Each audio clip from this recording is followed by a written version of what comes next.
Thank you very much.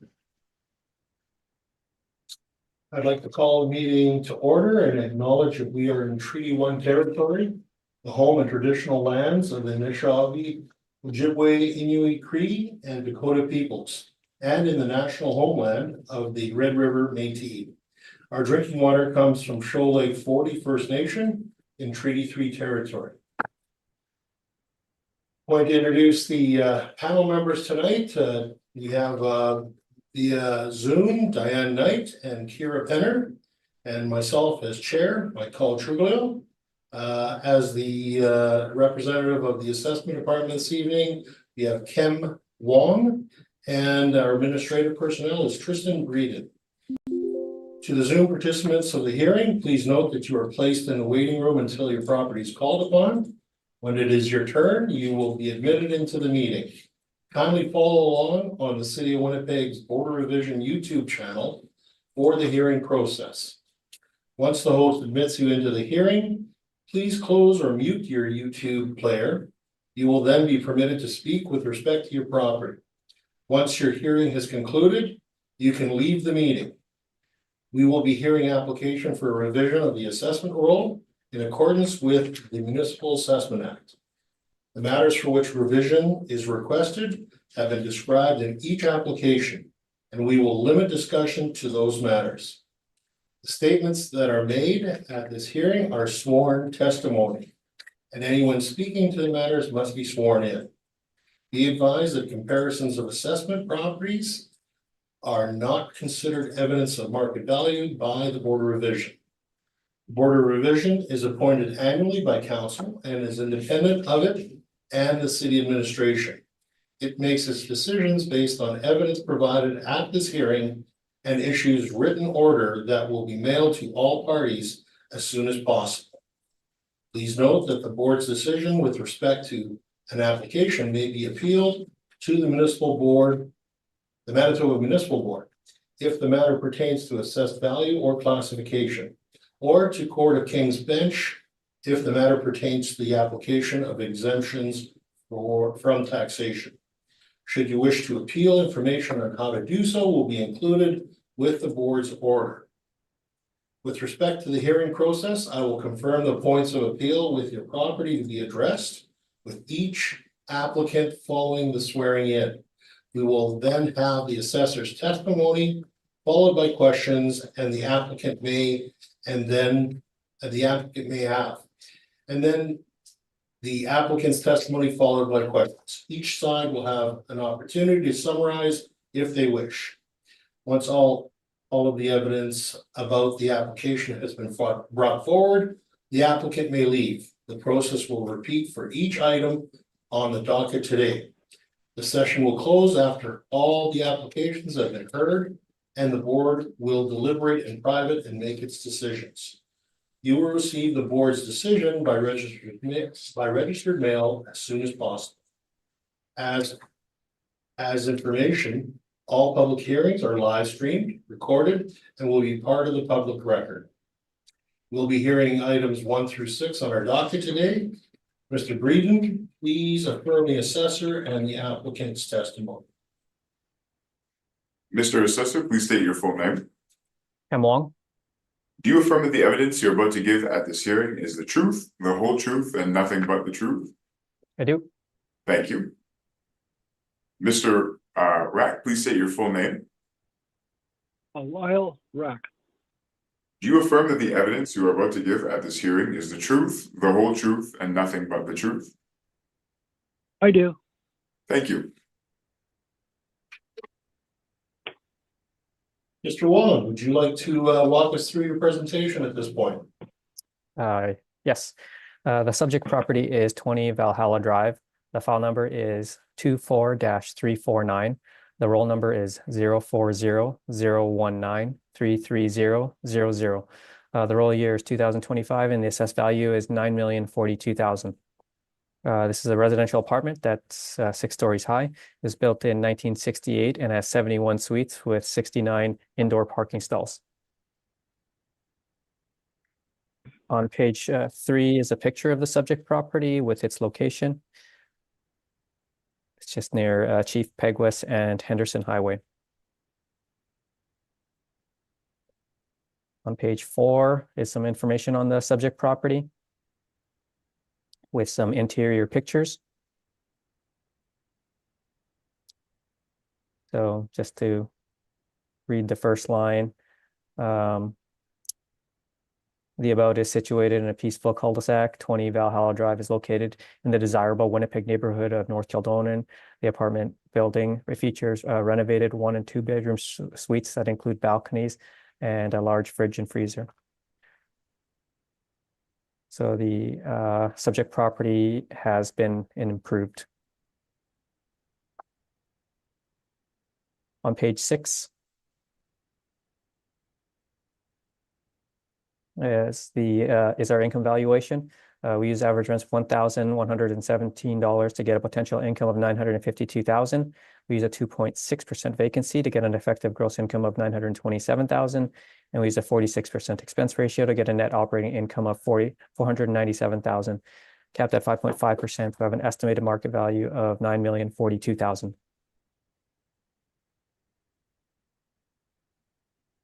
On page 7 are some rent comparables showing that the rents we've used are in line with what's in the marketplace.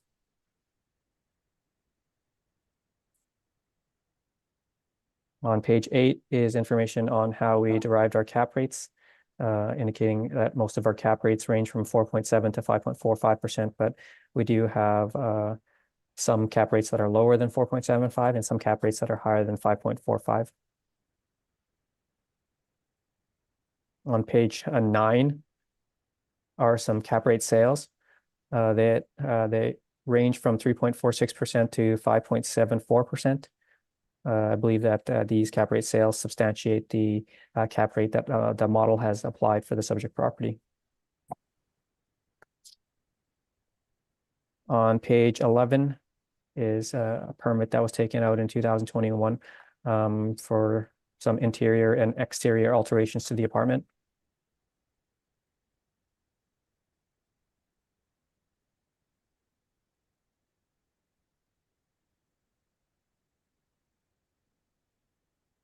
On page 12 is their 2023 income and expense mailer. The information on that page is post reference, but I'm not using it for I guess valuation purposes.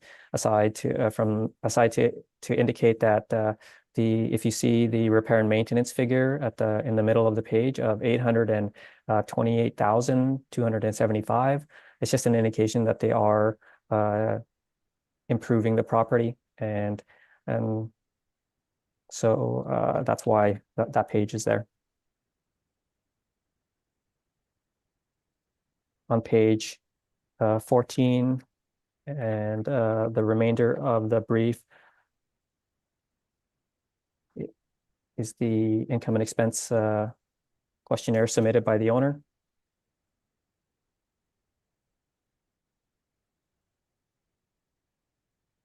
And on page 18,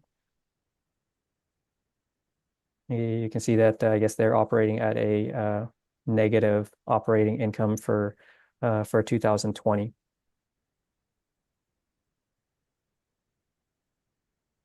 So to conclude, the subject property is being renovated, and we should look a little bit more towards the market to try to value the property. The model rents that have been applied are supported by the market, and the expenses at 46% are reasonable considering that the property has been renovated. The cap rate that the model has applied is supported by some cap rate sales. So having said that, I ask that you maintain the assessed value at $9,042,000.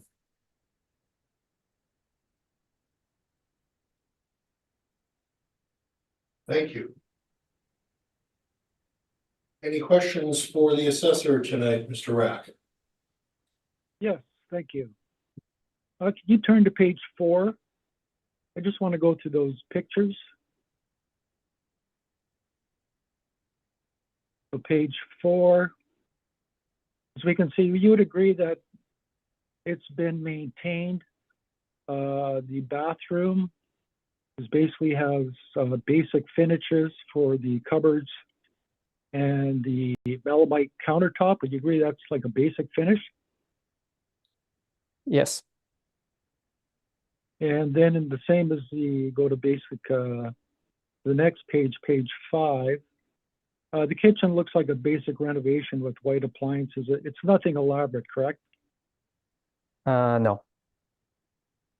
And then the bottom pictures you can see in the living room, that's actually parquet flooring. So that's the original flooring from 1968, correct? It appears so. Okay. Okay, let's go down to page 7 of your comparables.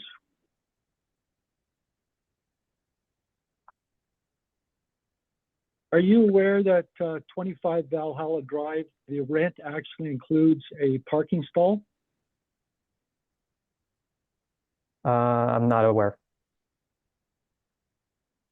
Okay, are you aware that there's about 10 apartment blocks down on Valhalla Drive? I'm not aware of the number of apartment blocks on Valhalla. I guess my question then leads up to why didn't you use any of those other apartments on Valhalla Drive? I mean, I would think that if you're going to compare it to the subject property, the best comparables would be directly on the same street. Yeah, I guess the comparables, I felt they were comparable just based on the fact that they are more than 4 stories, and they were built in the similar time period, and they are have a higher number of units, and so it's more of a better cross section in terms of an indication of market rents. So you didn't think any of the other apartments on Valhalla Drive fit that criteria? I'm not sure about the other apartments on Valhalla Drive, but with regards to the comparables that I selected, I believe that they are very comparable and give a good cross section in terms of market rents that are comparable to the subject property. Could you turn to page 11, that permit that you have?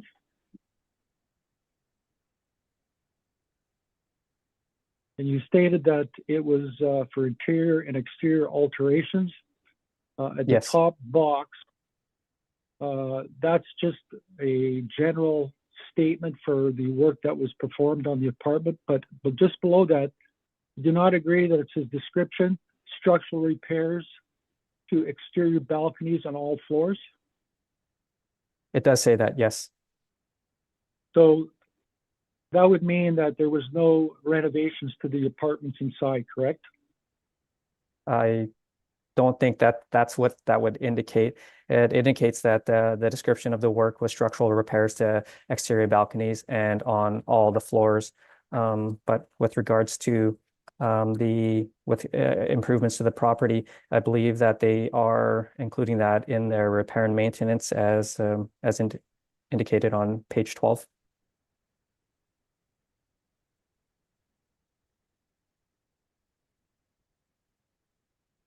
Well, so now you're talking about 2023. So the valuation date is April 1st, 2023. So as you would state that that's post-reference information. So that $828,275 in repairs and maintenance category, we don't know whether or not that had to do with structural repairs or actually apartment upgrades, correct?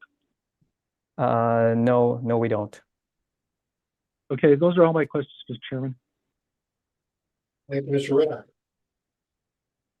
Ms. Penner, questions for the assessor? Thank you. I just have a couple.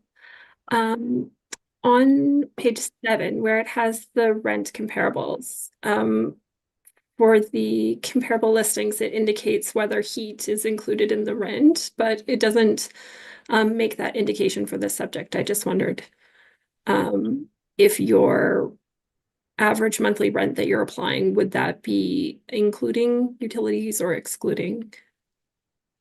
I guess it would be a combination of both. It's I guess the model looks at it as more of a blended expenses in terms of whether the heat is included in the rent or not.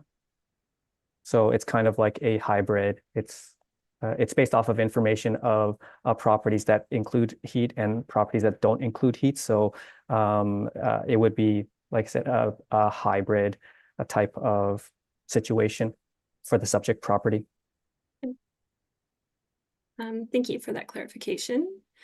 And then the only other thing I was curious about was in terms of the on page 1, the actual year built and the effective year built are the same.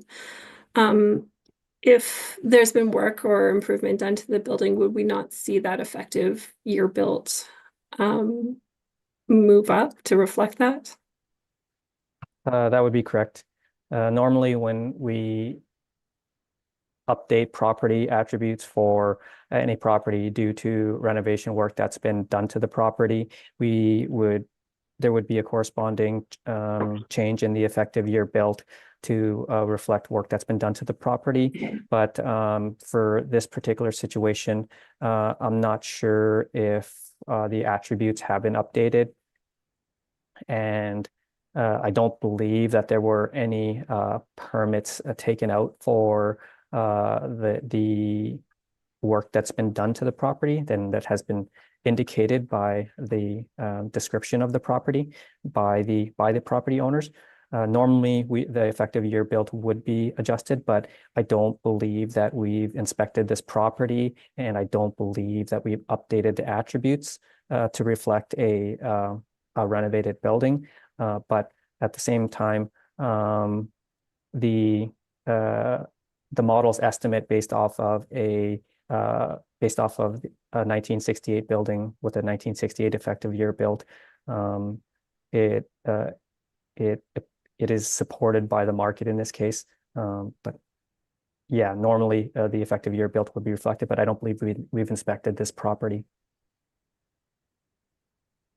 And then just, I think this would be my last query, is just in terms of the parking, I notice that there are 69 parking stalls, but there are 71 suites. So there isn't sufficient parking for everyone to have a parking stall. I'm just wondering if you can speak to the availability of on-street parking and if that lack of parking would have any impact on the rate selection.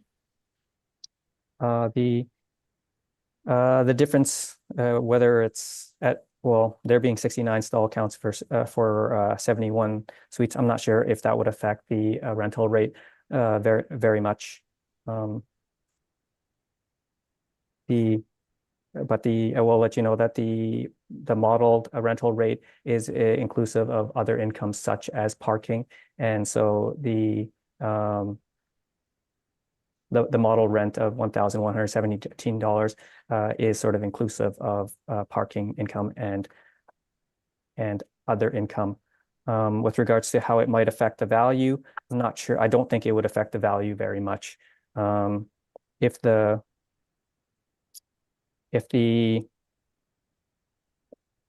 subject property had no parking stalls, it might be reflected in the fact that their rents would be a little bit lower, and we could look at it in that instance. But in the instance of the subject property where it has 69 stalls, I'm not sure if it would make a much, if any, difference if it had 71 stalls versus 69 stalls. Thank you very much. Those are all my questions. Thank you, Ms. Benner. Ms. Knight, questions at this point for the assessor? So what would the hydro be per month? Very little? I'm just trying to compare the rent between 25 Valhalla and 1,030 Brazier, where they have no heat in the rent, and the other two do. Yeah, I'm not sure how much that might affect it. And Okay. Yeah. My other questions were asked and answered, so thank you. Thank you, Ms. Knight. And I'm just noting the rents that are being attributed are attributed by the model. Is that correct, Mr. Wong? Yes, it is. And in looking at those rents, do you feel that comparative to the actuals, are you comfortable with the spread that you seem to have? It's quite a significant difference between those two positions. Comments? Yes. I do acknowledge that their 2022 actual income is about 795. Well, their total income is about 849,000, and the model has estimated an effective gross income of 927,000. I do recognize that there is a discrepancy there, but I think the fact that the property is being improved right now, I'm not sure if the income statement on page 14 is indicative of what the subject property in its current improved condition would perform at. And so that's why I am comfortable with the current value estimate by the model, because the current estimate is coming in at about 127,000 per unit. And that seems to be in line with some of the market sales that I've seen, which might indicate about 100 to 150,000 per unit for this age of building. So I am fairly comfortable with that, even seeing the discrepancy in the effective gross income from the 2022 statement, which I think might not be representative of the current condition of the building. Okay. Now you show us the permit on page 11 of your brief tonight. With respect to that permit, A, is the work been completed? And I note that it says interior and exterior alterations apartments, but it does go on to say structural repairs to exterior balconies on all floors. So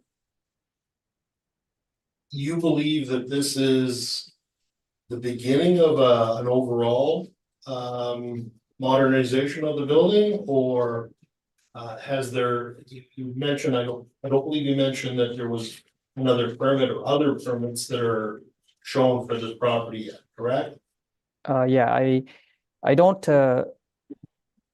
I didn't see any other permits that were for this property. The only permit that I noticed of significance was the one on page 11. But judging by the pictures on in my brief that indicate that work is being done to the property, and judging by the repair and maintenance figures being much larger than you would expect for a normal operation, I believe that the property is improved in an improved condition, and that the current value is a reasonable estimate of value. All right. Now, just kind of circling back to a comment or question that was made by Ms. Penner with respect to the effective age.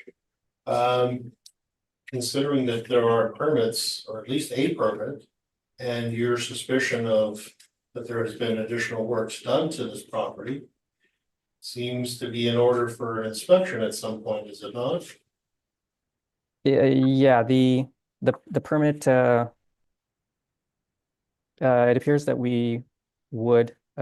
this property does require an inspection, but at the same time, the current attributes as is, with no updates to the characteristics or attributes of the property, it appears to be a reasonable estimate of value. It seems to, even though we haven't inspected it, the model has estimated a value that is in line with the current condition of the building.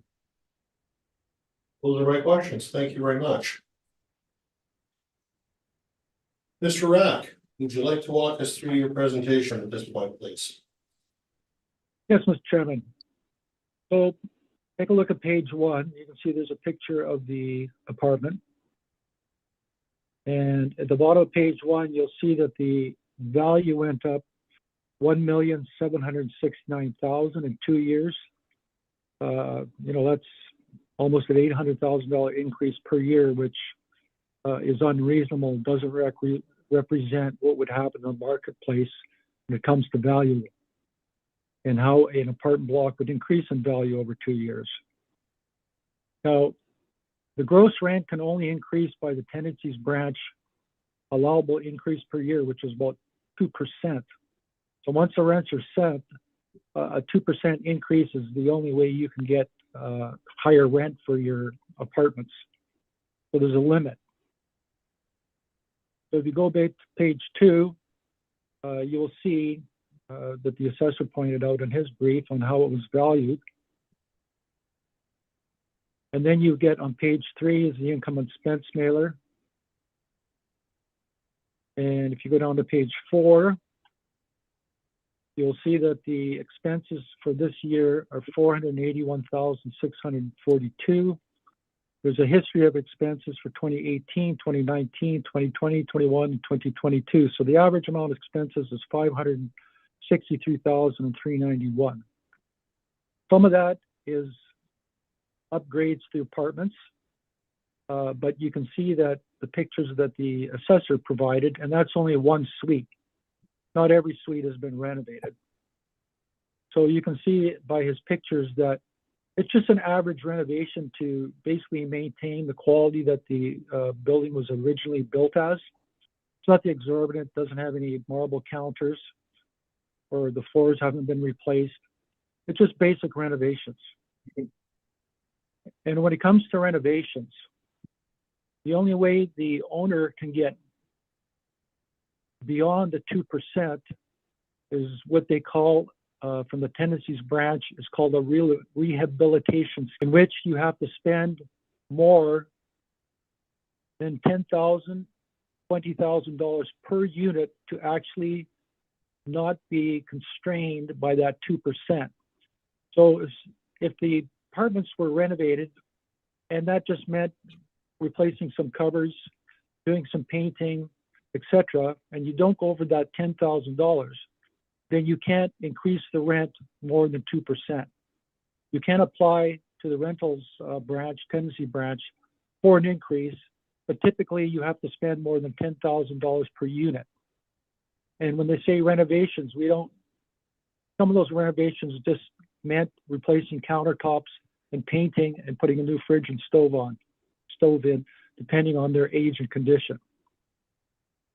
So suites have been renovated over the years to maximize rents. So I'm on page 4. And I've talked about what percentage that an owner can achieve as far as increasing the rent, depending on how much money he spends on it, on those renovations. So basically, for my valuation, I'm using the actual gross rents. I'm adding in parking and laundry. I'm getting a gross income of $849,790. So below, you'll see the valuations. So you got the gross rent. You've got the laundry at $12,739. You have parking at $41,400. So we're getting a total potential income, gross income of $849,790. I'm using the department's vacancy rate at 2.6%. I'm using the expenses, the rate at 46.37%, which is only $383,802. The department's expenses are $429,972. I'm using their cap rate at 5.5%. They get a value of $8,071,000. So I'm looking for an increase for 2025 from $7,273,000 to $8,071,000. And that's an increase of $798,000.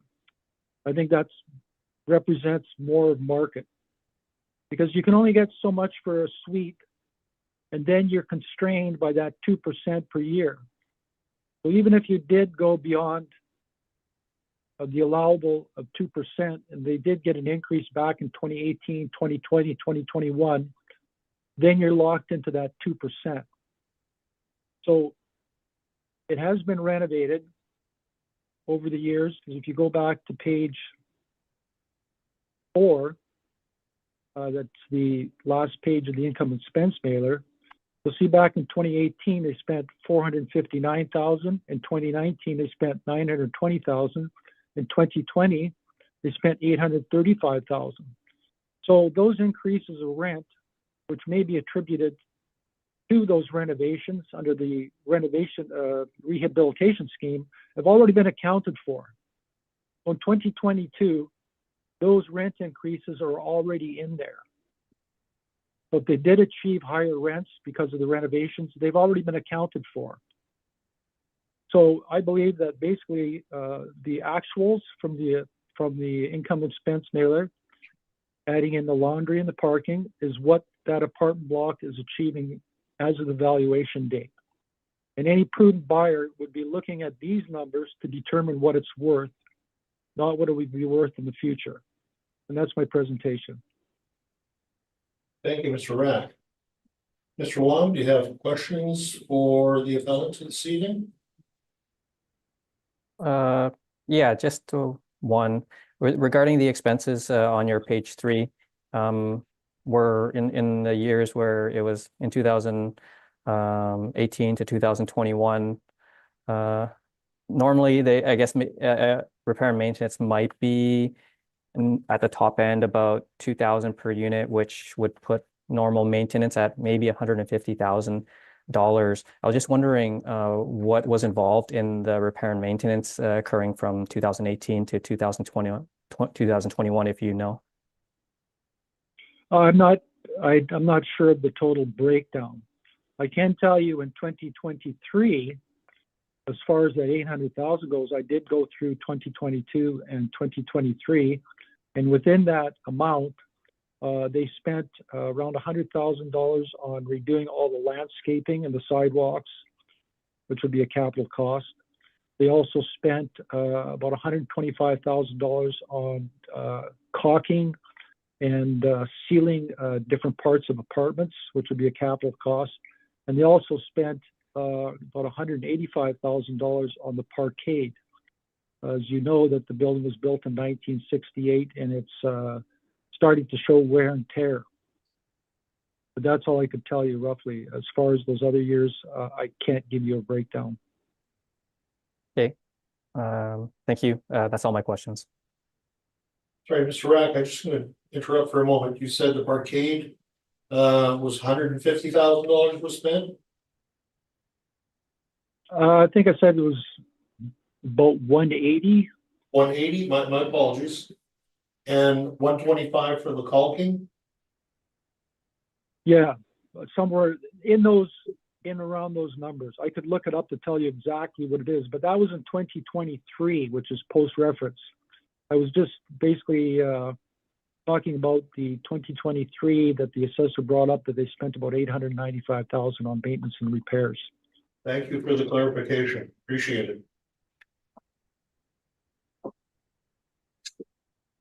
Ms. Knight, do you have questions for Mr. Yeah, I Rack? do. On your page 3, where it says total income $849,790, that includes the parking income in there? Right at the That's very last. correct.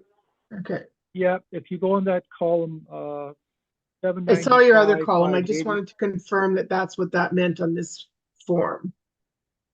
That's correct. 849,790 is laundry and parking included. Okay. Okay, thank you. Thank you very much. Ms. Penner, questions for Mr. Rack? Just one, thank you. I'm not sure that I'm totally clear on why we would take the actual rent but not the actual expenses. Could you maybe speak to that a little bit more?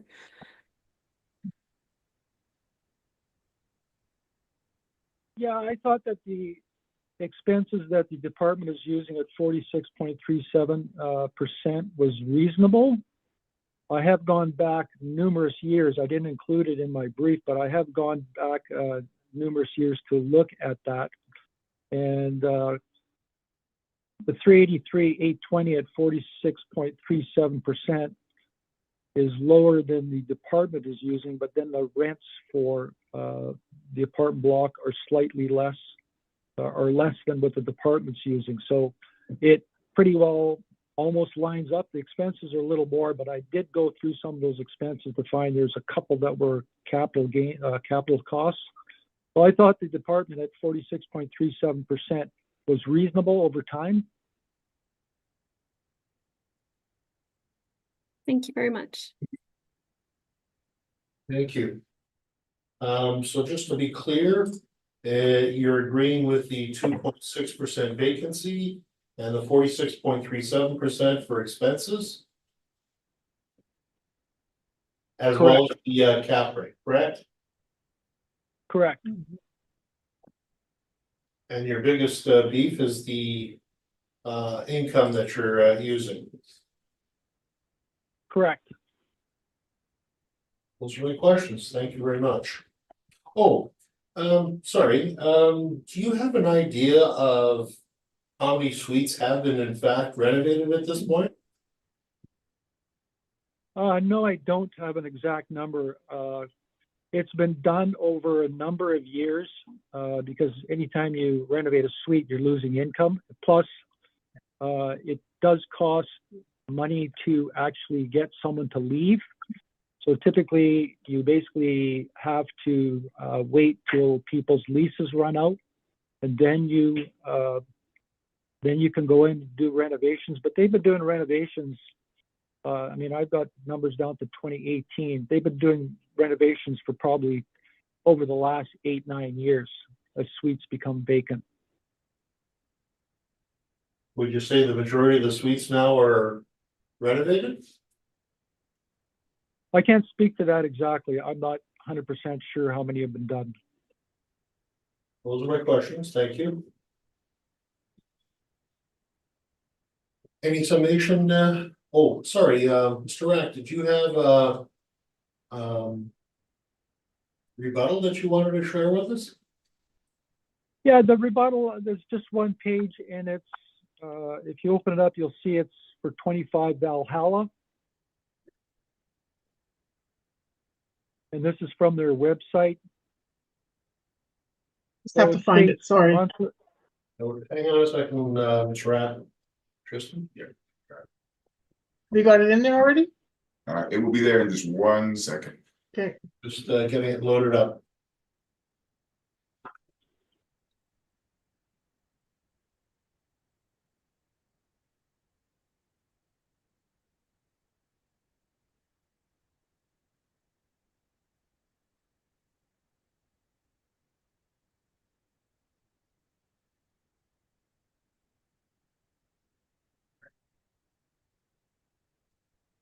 Thank you.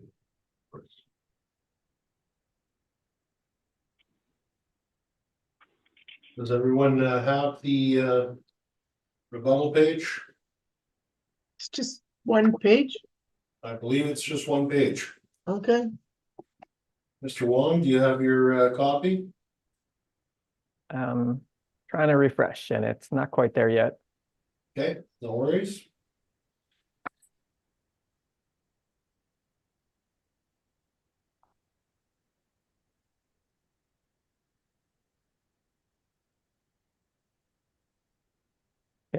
I got it. Thank you. Mr. Rack, would you like to walk us through what you presented to us tonight? Yeah, I just wanted to, I asked the assessor about the parking. You can see to the right that it says monthly rent includes all utilities, excluding phone, TV, and internet, and a parking stall. So the parking stall would basically increase the rent by whatever they're charging for a parking stall. So that kind of just throws that rent out, that average rent for apartment 25 or for 25 Valhalla. And that's it. Do you have any idea what the parking would be for that underground parking? Well, typically, I think the subject property, I can tell you what the subject property is getting.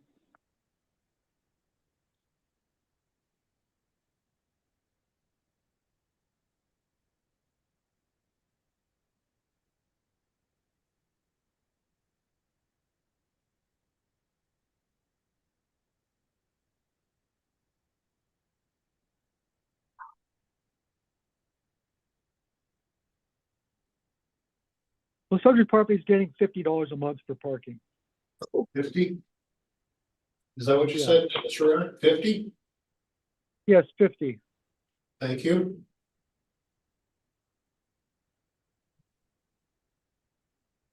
Any, anything further, Mr. Rack? No, that's it. Any summation, Mr. Wong? No, thank you. Mr. Rack, any final words on this? Just that I think it would have been more prudent to use, there are 10 blocks down on Valhalla Drive, and if you wanted to get a more indication as to what market rent is, it would have been prudent to use the apartment blocks on Valhalla Drive. And that's all for my summation. Thank you very much.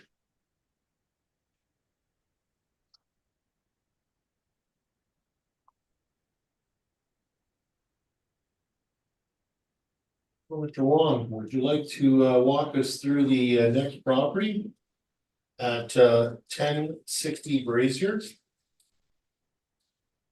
Okay. The subject property is 1060 Brazier. The file number is 24-352. The roll number is 020-316-11500. The roll year is 2025, and the assessed value is $3,103,000. This is a residential apartment that's 2 stories high. It was built in 1962, but we have an effective year built of 1972. There are 23 suites with 23 outdoor parking stalls. On page 3 is a picture of the subject property with its location. It's a little bit further south of Chief Peguis and Henderson Highway. On page 5 are some interior photos of the subject property.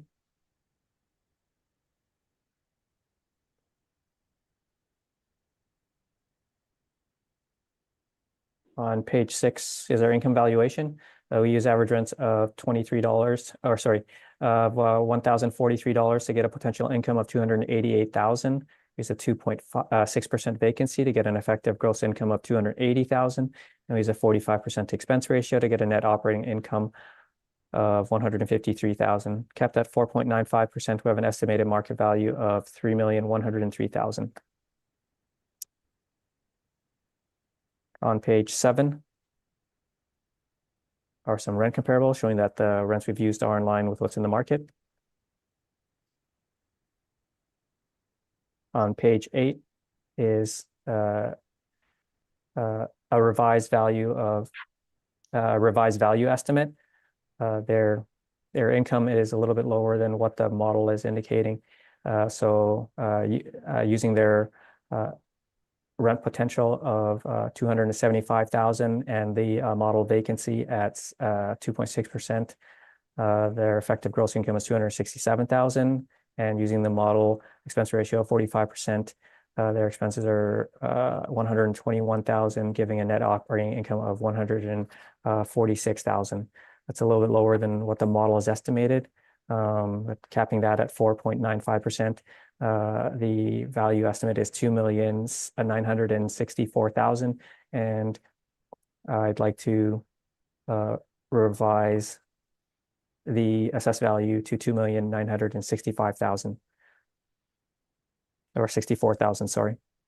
That works out to about $129,000 per unit, and one of our cap rate sales at 32 Arden indicates a value of $125,000 a unit. So I believe that that supports the revised value of $2,964,000. Okay. Let's have question with Mr. Rack. Mr. Rack, were you aware of this recommendation? Yes, I was. And your thoughts? I don't agree with it, but thank you for that recommendation. All right. Okay. Mr. Wong? Okay, and on page 9 is information on how we derived our cap rates. And on page 10 are some cap rate sales that range from 3.46% to 5.74%. And the second from the bottom sale at 32 Arden, that was an improved property similar to the subject property, and that one sold for 125,000 per unit. On page 12 to the back to the and the remainder of the brief are the income and expenses submitted by the owner.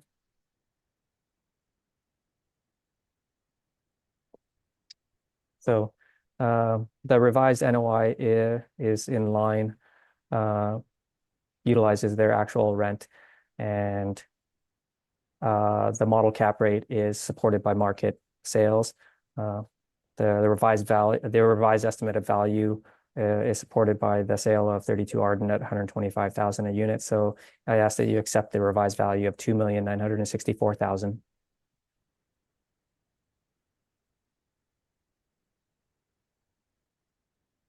Thank you very much. Mr. Rack, do you have questions of the assessor? Yes, I do.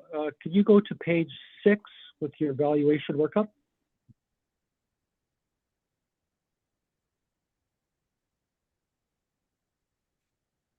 For this particular property, the expense rate is 45.24%.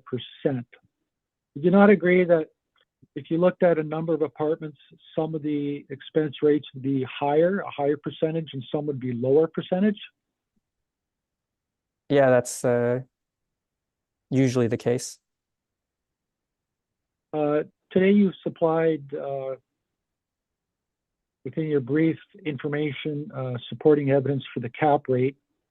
You've given supporting evidence for actual rental rates and sales. But I noticed that there's no supporting documentation on how you arrived at the expense rate. Does that exist, or did you just not include it? The 45% is model driven, and it's based off of the income and expenses submitted by the property owners of other properties in Winnipeg. So every year we ask property owners of income producing properties to supply their income and expenses for the property to help us develop our model. And so that expense rate is based off of the income and expense information that's submitted by other property owners. So on page 7, you have your rent comparables. I guess the computer doesn't allow putting in what the expense ratio is for those comparables? No. Those are all my questions, Mr. Chairman. Thank you. Thank you very much, Mr. Rack. Ms. Penner, do you have questions? No, thank you, Mr. Chair. Thank you very much. Ms. Knight, do you have questions? So no, just to confirm, you're saying that the estimate is 2,964,000, correct? Correct. With a cap rate of 4.95 and an NOI of 146,718? Yes. Okay, thank you. And just the final question, which would be, you used approximately the actual rents that were achieved by this particular property, correct? Yes, and the model vacancy and expense ratio and cap rate. Thank you very much.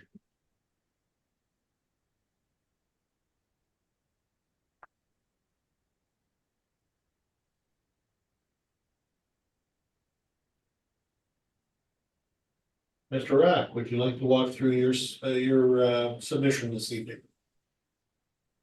Thank you, Mr. Chairman. So the assessors use the total income, which includes laundry, the rent, and parking. So if you go to page 3, cut to the chase here, So on page 3, you'll see from 2019 to 2022, the actual maintenance and repairs, which are not a lot. So for 2022, the actual repairs was 136,394. The average over those 4 years was 160,527. So I'm applying 2022, the actual maintenance and repairs. So on page 3, you can see that the gross potential income from all sources is 275,082, concludes parking, laundry, as the assessor's using that number. Expenses for that year, 136,394, which is below the average of 165.27. So, as the assessor stated, that some places, some apartment blocks will have a expense ratio higher, some will have an expense ratio lower, or a percentage for expenses, all depending on the age and the conditioning of the building. So we're just looking at a difference between the assessor and what I'm applying of about 5.5%. And by the indication of page 3 of what the actual expenses have been over the years, I believe that the 136,242 at 50.85% is reasonable at the low end. So using the gross rents, the vacancy that the assessors applied, we're using the same potential income, applying the vacancy and my adjusted expenses, 50.85%, and the cap rate, I'm looking at a value of $2,660,000. And that's my presentation. Thank you very much.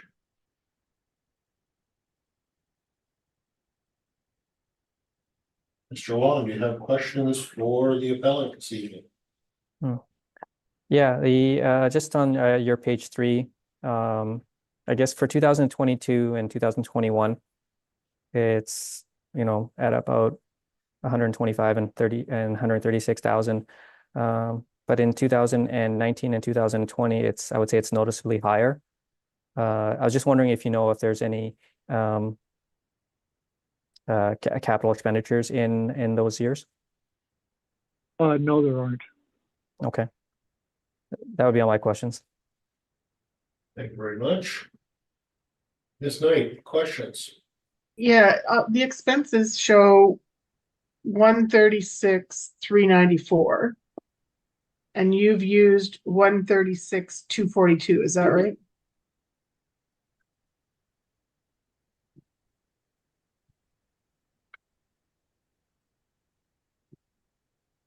Yes, that's because my Excel spreadsheet, when you're adjusting it to 3 decimal places, that was the closest I could get it to. From 136,394, switch to 136,242? That's correct. That's done by the Excel spreadsheet. Otherwise, I'd have to go to like 3 or 4 decimal places. So I used the one that was, I used 3 decimal places, which put it just a little bit below the actual, which doesn't really make that much of a Okay, difference in value. I'm was just curious why you did that, that's all. All right, Yeah. thank you. Thank you very much. All right, and I don't think I have any questions myself. Any summation at this point, Mr. Wong? No, thank you. Mr. Rack, any summation? No, thank you. All right. And I believe that's the 2 properties that you had for this evening, Mr. Rack. That's correct. Thank you very much for coming and appreciate your time and patience. Thank you for hearing my argument. And thank you, Mr. Wong. Yep, have a good night. I think at this point we'll take You too. thank you. I think we'll take a Bye-bye. 5-minute break and we'll reconvene with our next appellant. Okay. Thank you very much. Let's reconvene the meeting, ladies and gentlemen, and Moving on to 100 Donwood Drive. Mr. Wong, would you please walk us through your presentation this evening?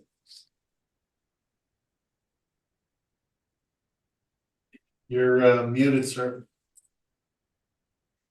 Sorry, I was just wondering if the applicant has been sworn in. Oh, my apology. You are correct. Yeah. No, no. Thank you, Mr. Wong. Please. Ms. applicant, would you say your full name? Diane Schindelman. Do you affirm that the evidence you're about to give at this hearing is the truth, the whole truth, and nothing but the truth? Yes, I do. All right, you may see. Thank you.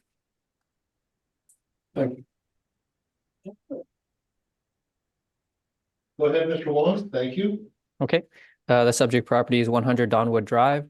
The file number is 24-596. The roll number is 040-019-06100.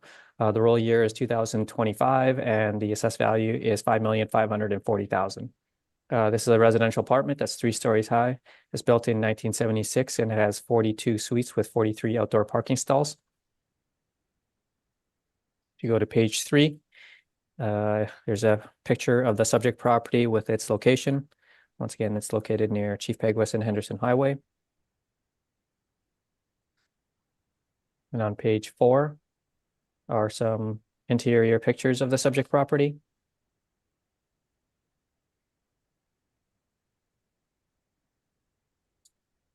On page 5 is our income valuation summary. We use average rents of $1,053 to get a potential income of $530,000. We use a 2.6% vacancy to get an effective gross income of $517,000.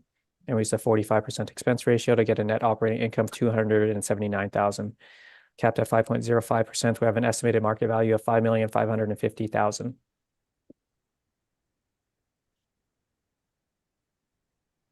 On page 6 are some rent comparables that shows that the rents we've applied are in line with what's in the market.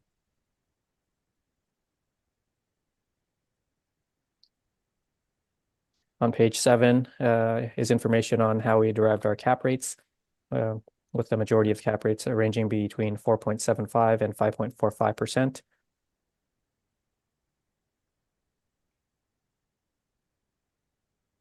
And on page 8 are some cap rate sales that range from 3.46% and 5.74%.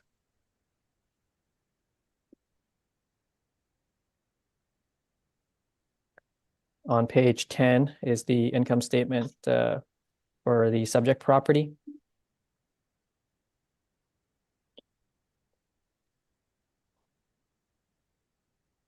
I'd say everything looks pretty standard. The only thing that I kind of noticed that was maybe a little bit not standard is the repair and maintenance. The repair and maintenance about $122,000, $304,000. And with the 42 units that are in the property, that works out to about $2,900 per unit, which is higher than I've noticed for I guess normal repair and maintenance costs. But the net operating income for the year was about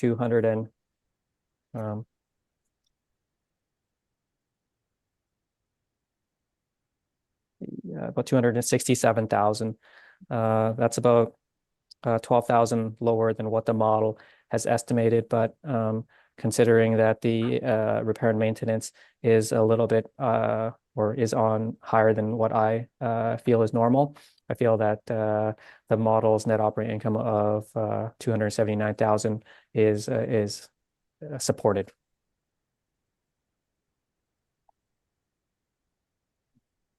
Okay, so basically the actual performance, if you make a slight adjustment for their higher repair and maintenance costs, actually is in line with what the model has estimated in terms of the net operating income, and the model rent and cap rate are supported by market rents and market sales. So having said that, I ask that you maintain the assessed value at $5,540,000. Thank you, Mr. Wong. Commissioner Lynn, would you like to ask questions of Mr. Wong? Sure. I only have one question, and I'm just curious about the expense ratio and how that's determined, if it's based on the age of the building, or just on all buildings, or how is that expense ratio determined? Yeah, the expense ratio is determined, like the model utilizes income and expense information from other properties in the city. Like we collect income and expense information.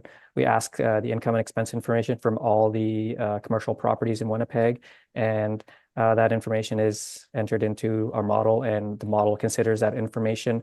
And I guess based off of the attributes of the subject property, it determined that a property of similar to this would operate at about a 45 or 46% expense ratio.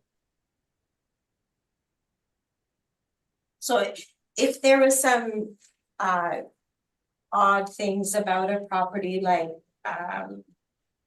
with respect to snow removal, for example, if there's no place to pile the snow removal might be higher expense because they have to haul it, which happens to, which is a very high proportion of snow removal costs. Would that be considered in this property or any property, or just it's all? No, I don't know for sure, but I don't think it would be. It would just maybe look at the expenses of other similar properties and estimate an expense ratio based on that. I don't think it would take those kind of specifics into consideration.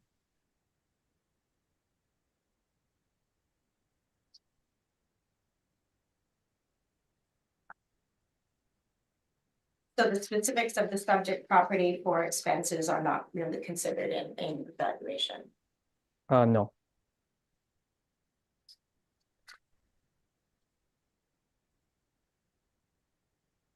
Would that be something that an investor would probably look at? The specifics of the subject property in the market? Yeah, they might consider the specifics of the subject property,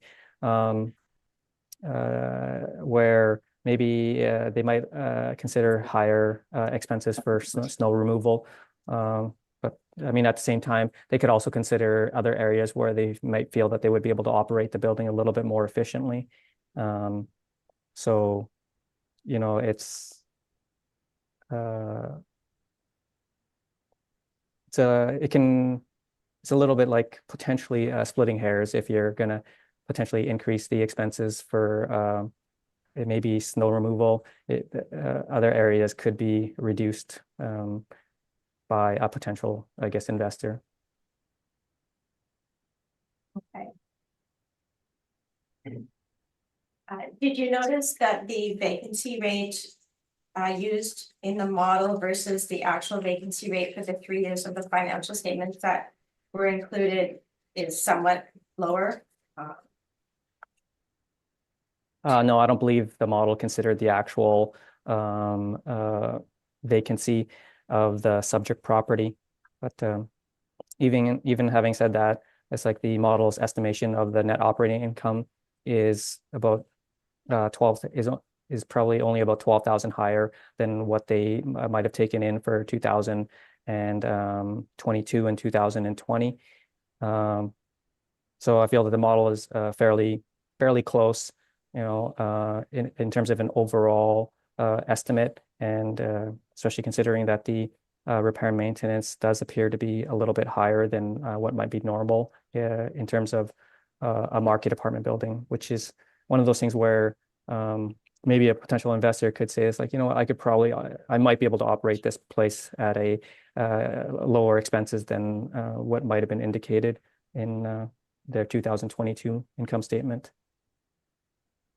Okay, one last question. If you were to capitalize the 12,000 difference in the net income, how much would that capitalize up to based on the capitalization rate used by the model? How much value would that be?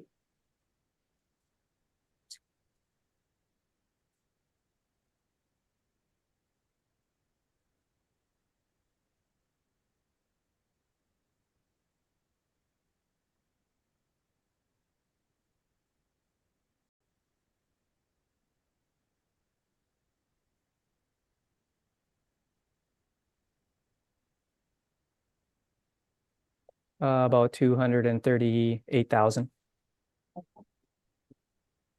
Okay, I have no further questions. Thank you. Ms. Penner, questions? No questions for me, thank you. Thank you very much. Ms. Knight, questions at this point? I just have one question. All the expenses that are listed on page 10, that's the same expenses the city would use? No, I mean that information would be inputted in our model, and the model would sort of figure out would apply that to, would sort of determine how much this type of a building might incur in terms of expenses, but it wouldn't use it wouldn't use their actual income from the property. Right, and it wouldn't use the actual expenses either, correct? No. Okay, thank you.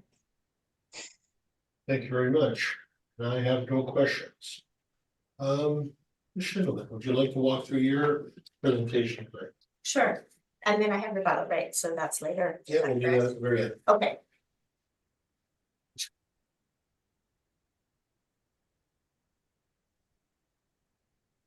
I'll just start by saying I think our biggest difference is on the expenses. And Seems we agree on all the other points. I have agreed on the other points for, like Mr. Wong had said, you know, they're splitting hairs on some of the other points. So yes, we agreed on the other points. Maybe we could focus just on the disagreement part of your. Sure. Thank you. And that it actually also leads to my rebuttal, so. Perfect, thank you. So just on page 2, I've used the same rental income as the assessment department. I've reduced the operating costs to 260,000. Because yes, there are some costs in there that maybe wouldn't be normal operating costs. So I didn't use the actual expenses. If we look at Mr. Wong's brief, there is in 2022, the expenses were 315,000. So I did reduce that to 260,000. That led to a net operating income of 257,000 and capitalized at 505, which is the same capitalization rate. I get 5,090,000. I did include some rent comparables, but again, that's in support of the same value, the same number we're using. If we go to page 3 on the expense analysis, this is a almost 50-year-old building. And expenses are higher to fix little things in the building. As I mentioned, snow removal is an issue with no extra space on the property to pile the snow. So we do have to haul all the snow every time we clear the snow. There was significant inflation since COVID, if everybody recalls. And I'm not sure if maybe, I don't know if the model isn't recognizing the inflation or not, but we've noticed very high inflation for expenses. So like I said, actual expenses for 2022 were 315,635,000, and we used 260,000 in our valuation. Again, the capitalization rate, we've used the same as the assessment department, but that rate only works if we get an adjustment on the actual expenses. If we were to use lower expenses, then there would have to be a higher capitalization rate because the value wouldn't come out to the right market value, and there's higher risk. So we are at 5,090,000 for this property. Thank you very much. Mr. Wong, do you have questions for Ms. Schindler? Yeah, I guess just regarding on your page 2, you're, I guess, adjusting the expenses down from 322 to 260,000. Yes. But for the rent income, you're using the I guess the model rent income as compared to their actual income of 582,000. Correct. Okay. Maybe why didn't you use the 582,000?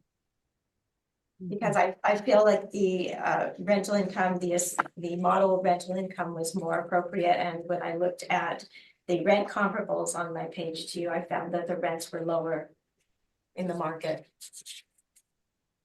Okay. Thank you. That's all my questions. Thank you very much. Ms. Penner, questions?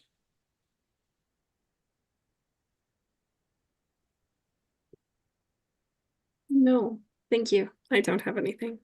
Thank you very much. Ms. Knight, do you have questions at this I time? just want to know the percentage of your vacancy and operating costs, please.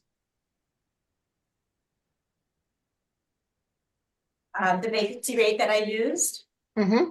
yes, it's at the 2.6 that the assessment used. And what's the operating cost percentage? The operating cost percentage, I'm sorry, I did have to work it out.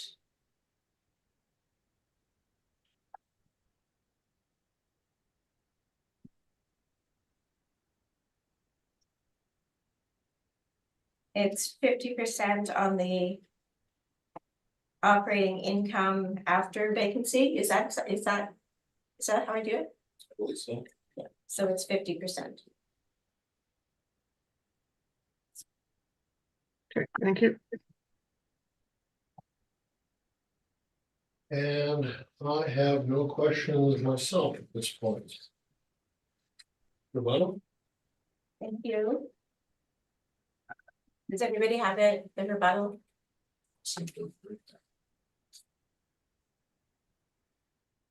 No, It's coming. okay.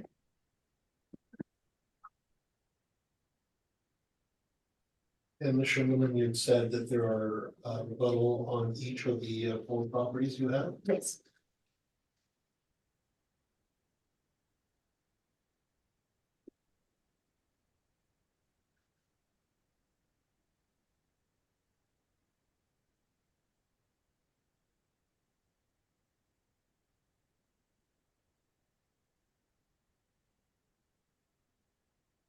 Okay, we put them both in at the same time. Yeah. Perfect.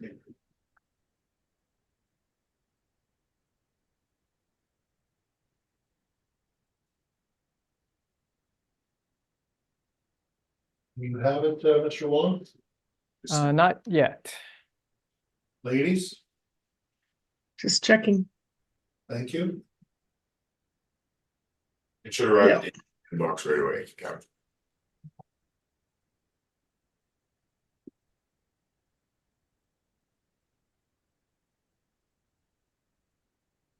I have it. Thank you.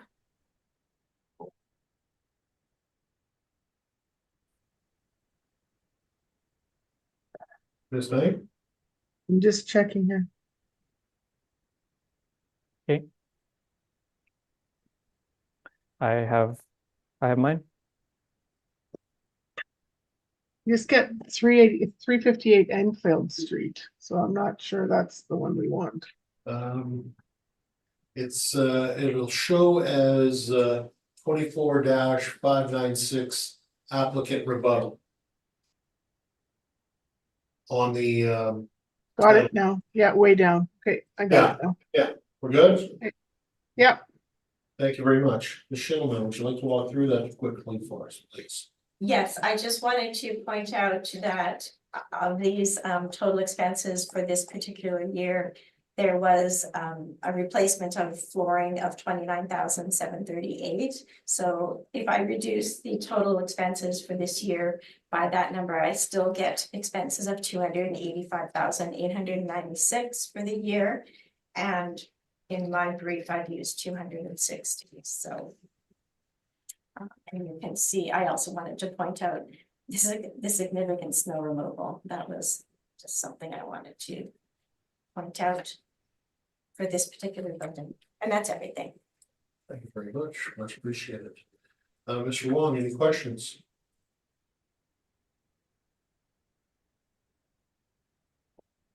Yeah, no questions. Ms. Knight, questions? is there any expense? No, I'm good. Thank you. Thank you very Okay. much. Ms. Penner, questions? No questions for me. Thank you. And I think that I will understand what's in front of us, so thank you very much. Thank you.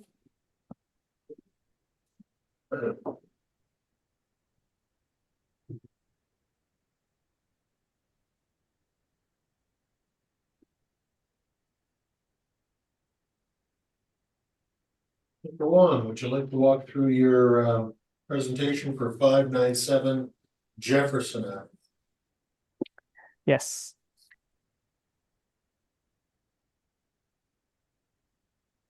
Okay, the subject property is 597 Jefferson Avenue. The file number is 24-587. The roll number is 110-416-96000. The roll year is 2025, and the assessed value is 10,702,000.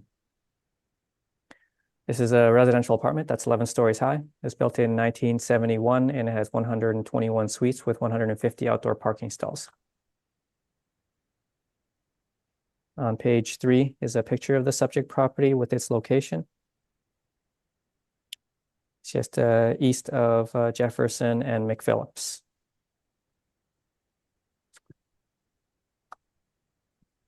On page 4 and 5 are some interior pictures of the subject property with some information on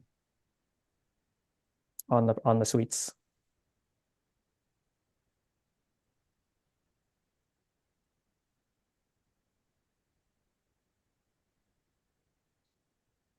So it does appear that the units have been improved.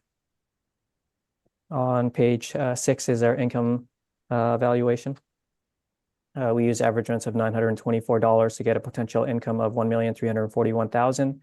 We used a 3% vacancy to get an effective gross income of $1,301,000. And we used a 51% expense ratio to get a net operating income of $631,000. Capped at 5.9%, there's an estimated market value of $10,702,000. On page 7 are some rent comparables showing that the rents we've used are in line or maybe a little bit below what the market is.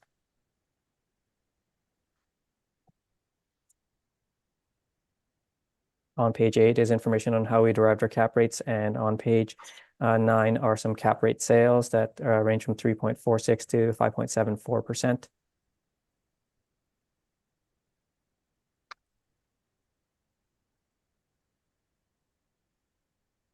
On page 11 is their 2022 income statement.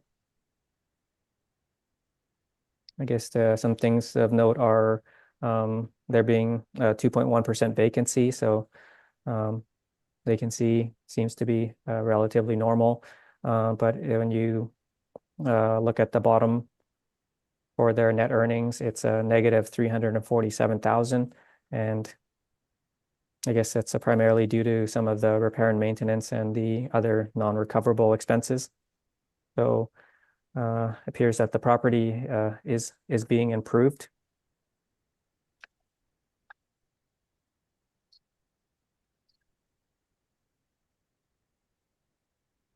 And on page 13 is the same thing for their 2021 income statement.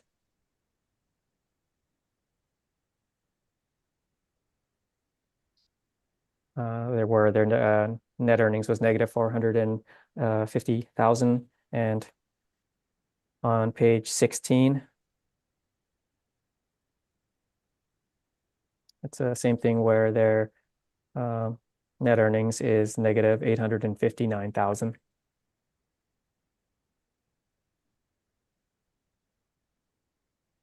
So it appears that the subject property is being improved when you look at the operating losses for the past 3 years. But when you look at the income is increasing year over year. Just for example, in 2019, the revenue was 1,182,000, and then in 2021, the revenue is 1,342,000.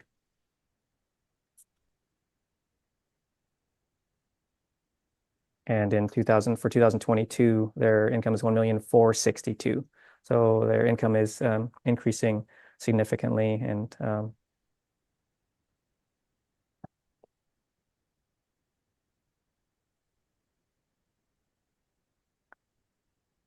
so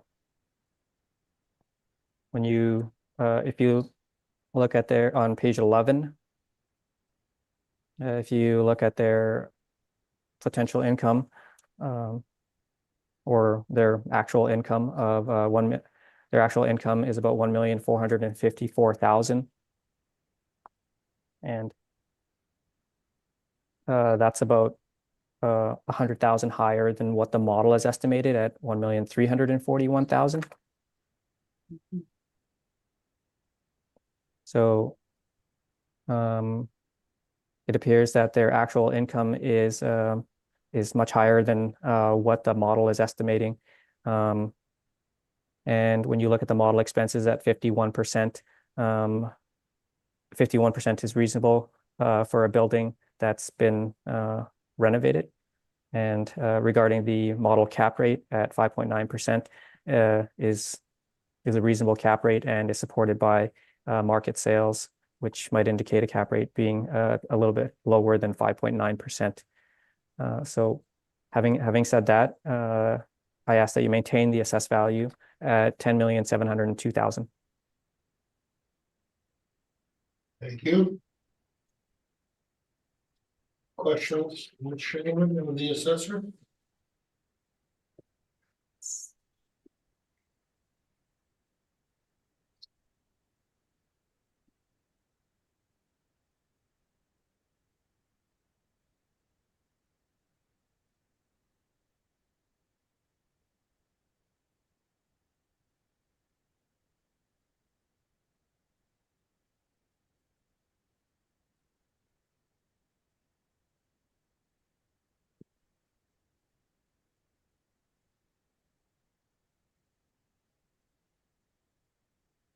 Just wondering, there.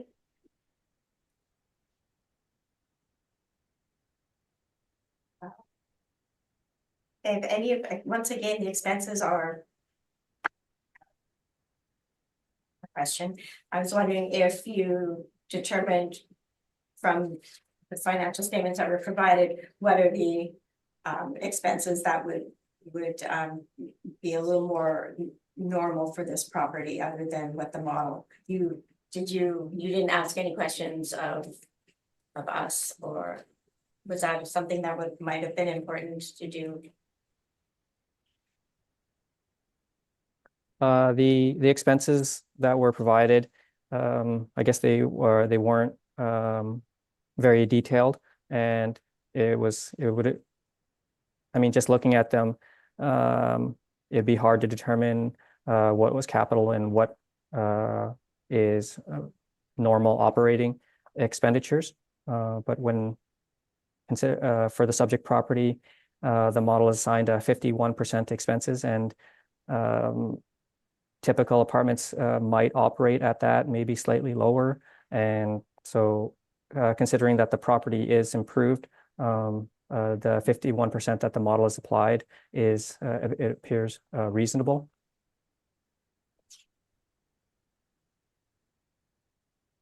What was the expenses per unit that is normal for, was it 2,000 per unit?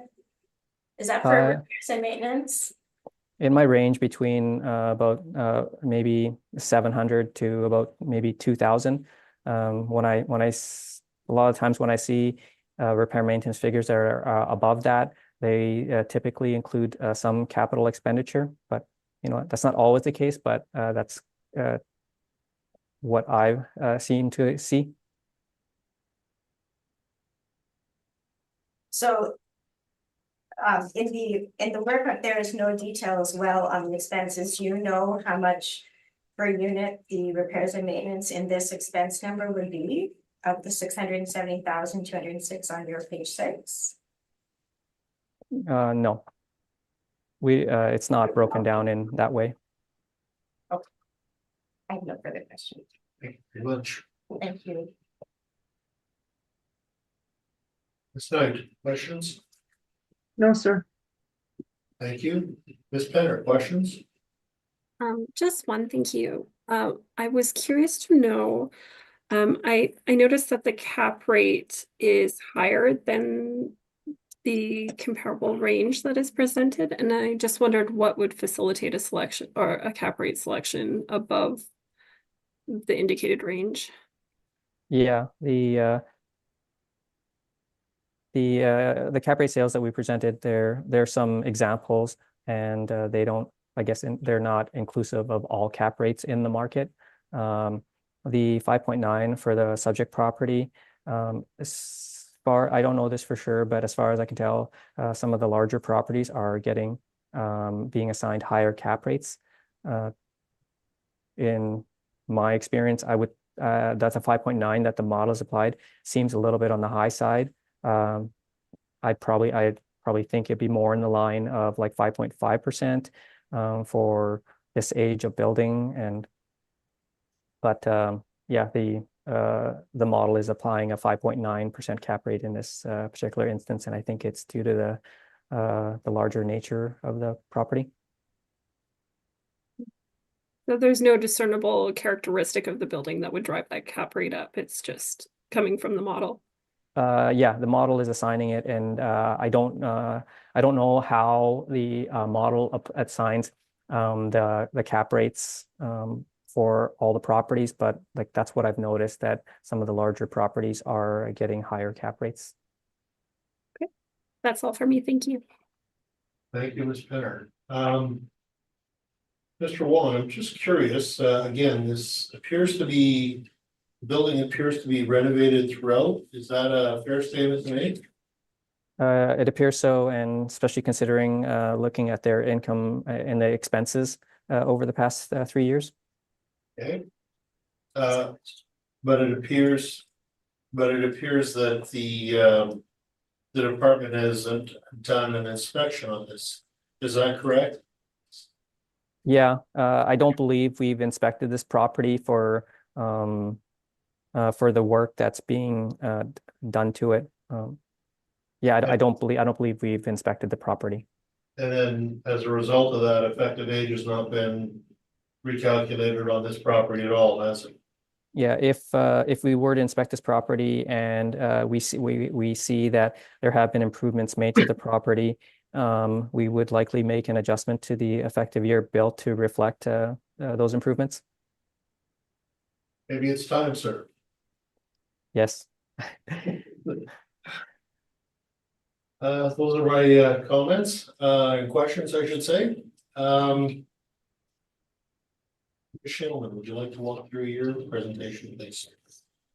Yes.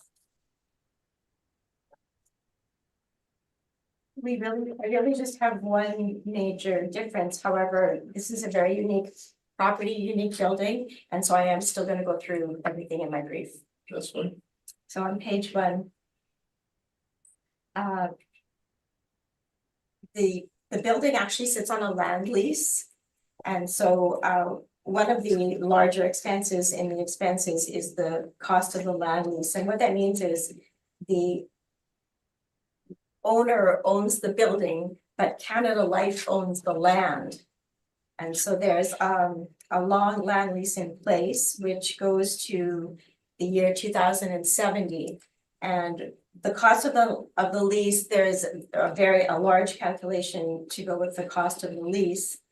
And how that works is each year, as the rental income goes up, the cost of the land lease gets higher.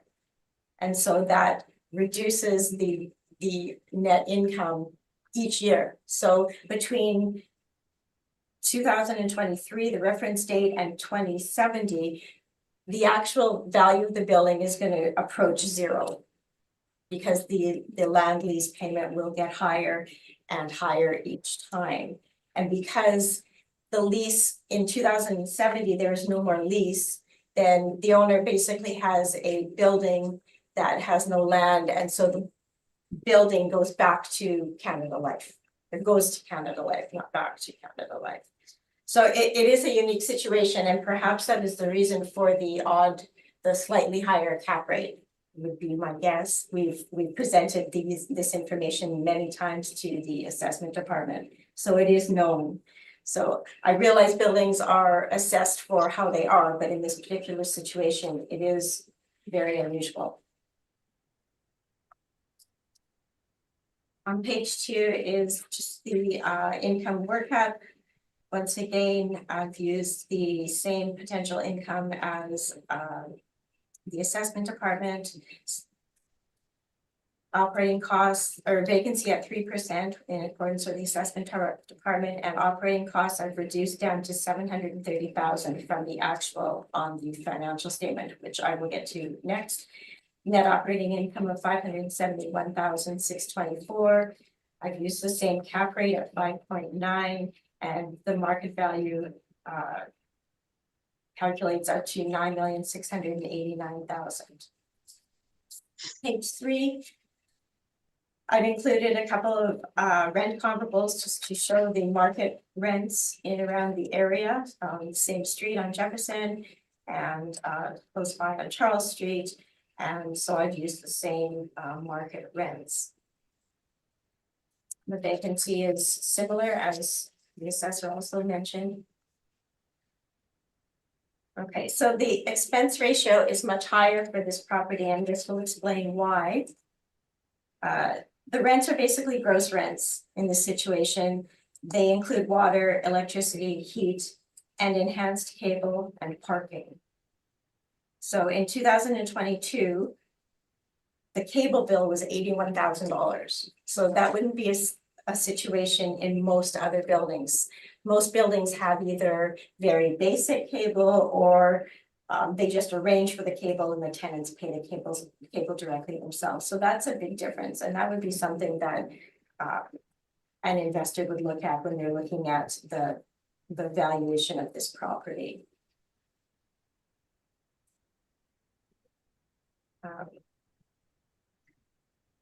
We have obviously done inspections in the building, and we found that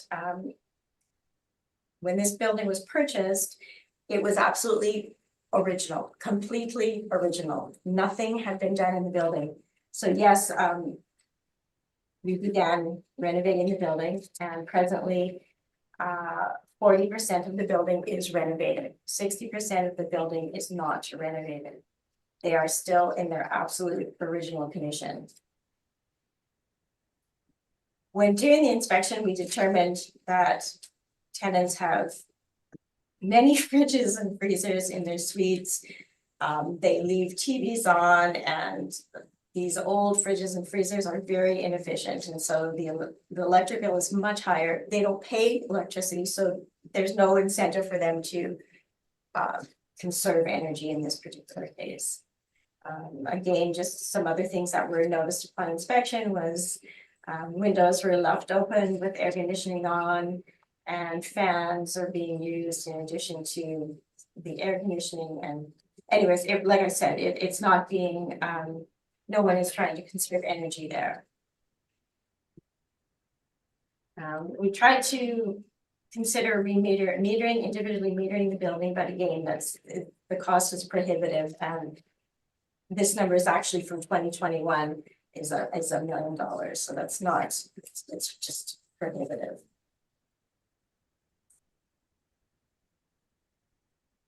Some of the major work has been done to the building, but 60% of the suites are not renovated yet.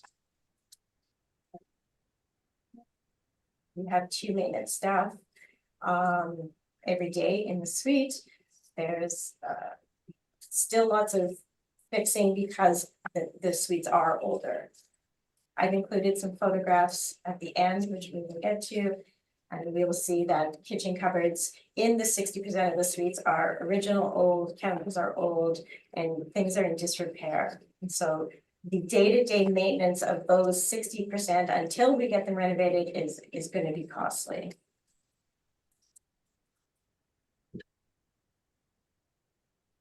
On page 5, I've indicated where some of the expenses are not normal operating expenses. So I took the same income statement that we reported, and I took out other non-recoverable in this partway through the operating expenses is that land lease. So I removed that from the operating expenses, and then in the repairs and maintenance category of $844,672, I've reduced that by $497,074, which is as the assessor referred to the renovations that have been done in this particular year. So then we arrive at a new net operating income of $518,177 based on normal operating costs.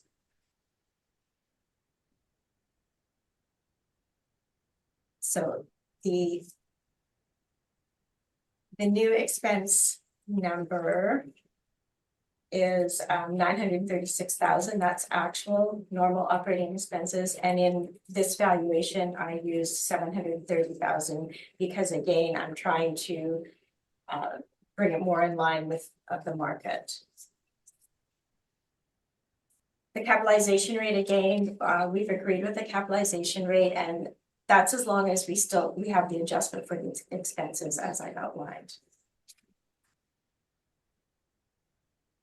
Okay, the photos on page 7, page 8, page 9, 10, they all show conditions of the 60% of the suites that have not yet been renovated. The assessor's brief had the 40% of the suites that have been renovated.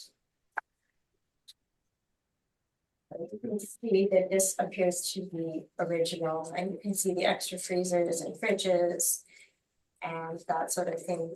Some of the reason why there's still 60% unrenovated is because the tenants don't want them renovated. They want to stay in their suites as they are.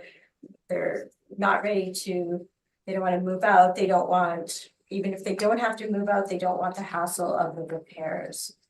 So that's the situation there. We're doing as many as we can though.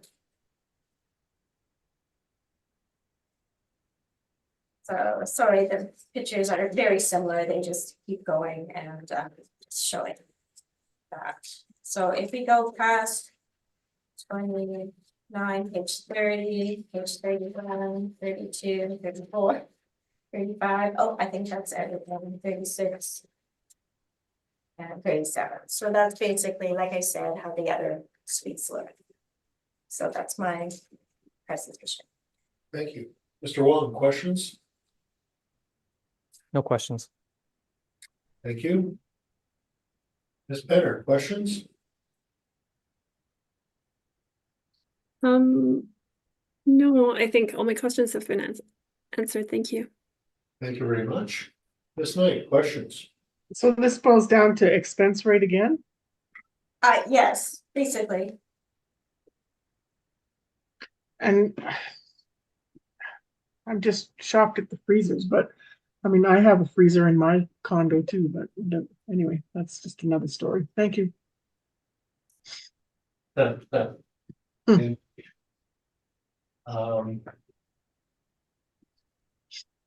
do not have any questions, so Mr. Wong, oh, sorry, we have a little on this, correct? Yes. Have a look at it.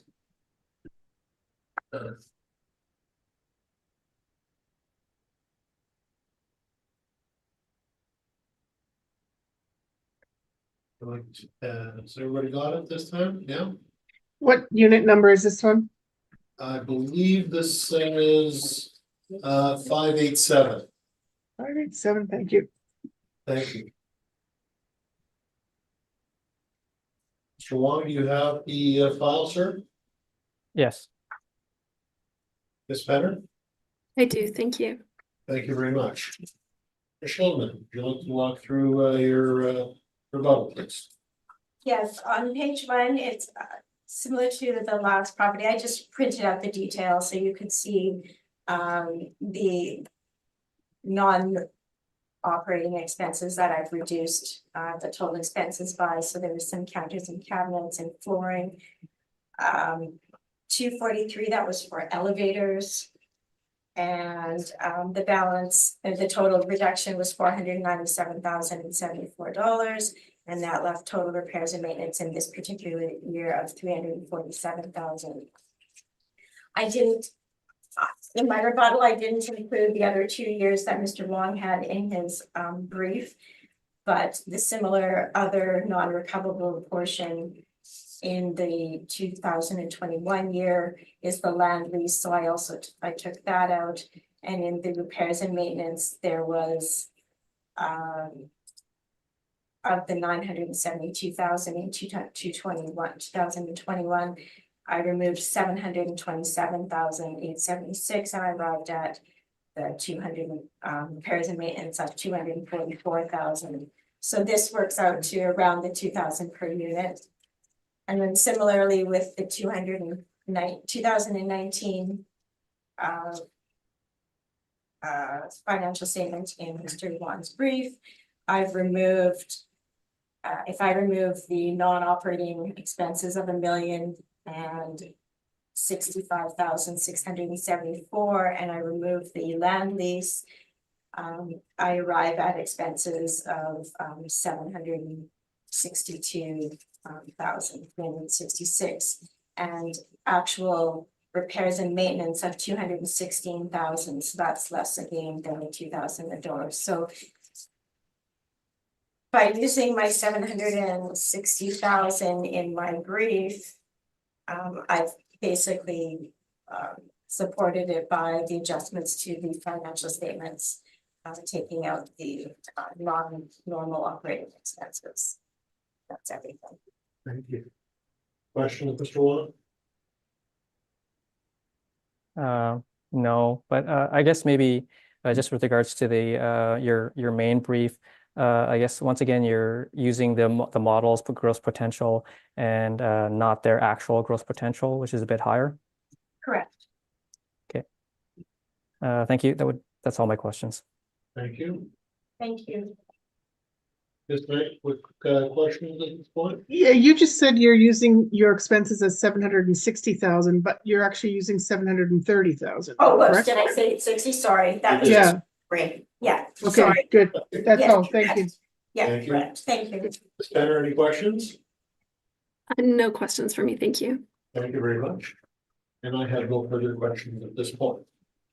Summation, Mr. Long? No, thank you. Additional questions or summations, I should say? No, that's fine. Thank you very much.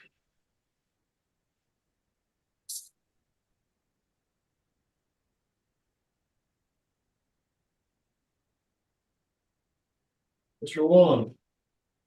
358 Enfield Crescent. You'd like to walk us through your presentation right now? Yes. Okay, the subject property is 358 Enfield Crescent. The file number is 24-485. The roll number is 060-813-64500.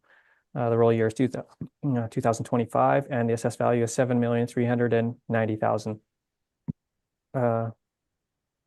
This is the residential apartment that's 3 stories high. It's built in 1979 and has 56 suites with 41 indoor parking stalls and 17 outdoor parking stalls. On page 3 is a picture of the subject property with its location.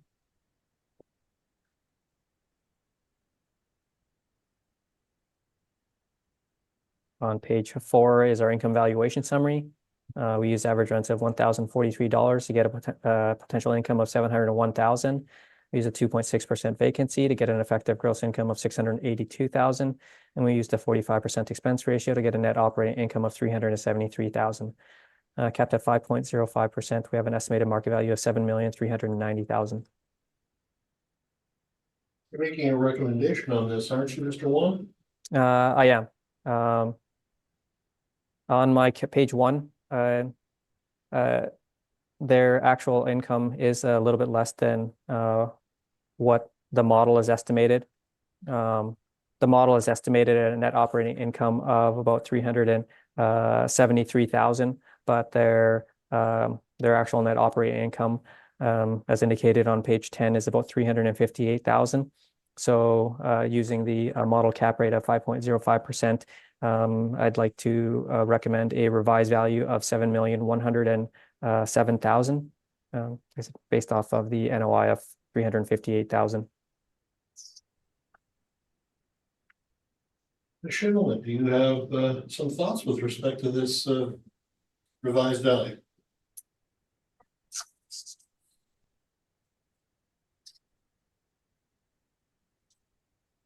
Like to know this before. Sorry, I would like to know this before, that but would have been handy, I'm sure. that's okay.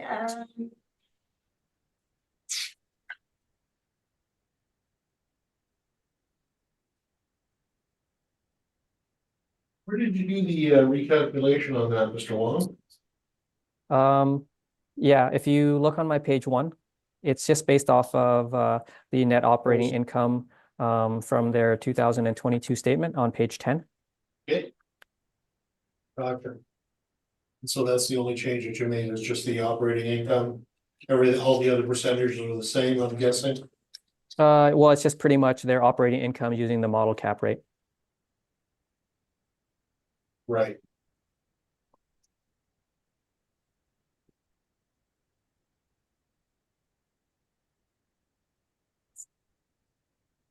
Are we getting close? Yeah, I just want to figure it by speed, actually.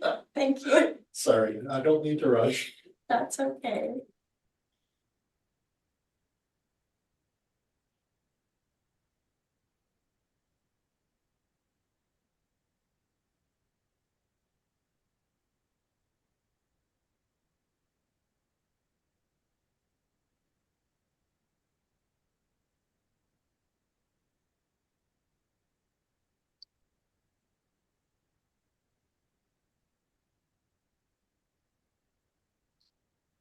One more number.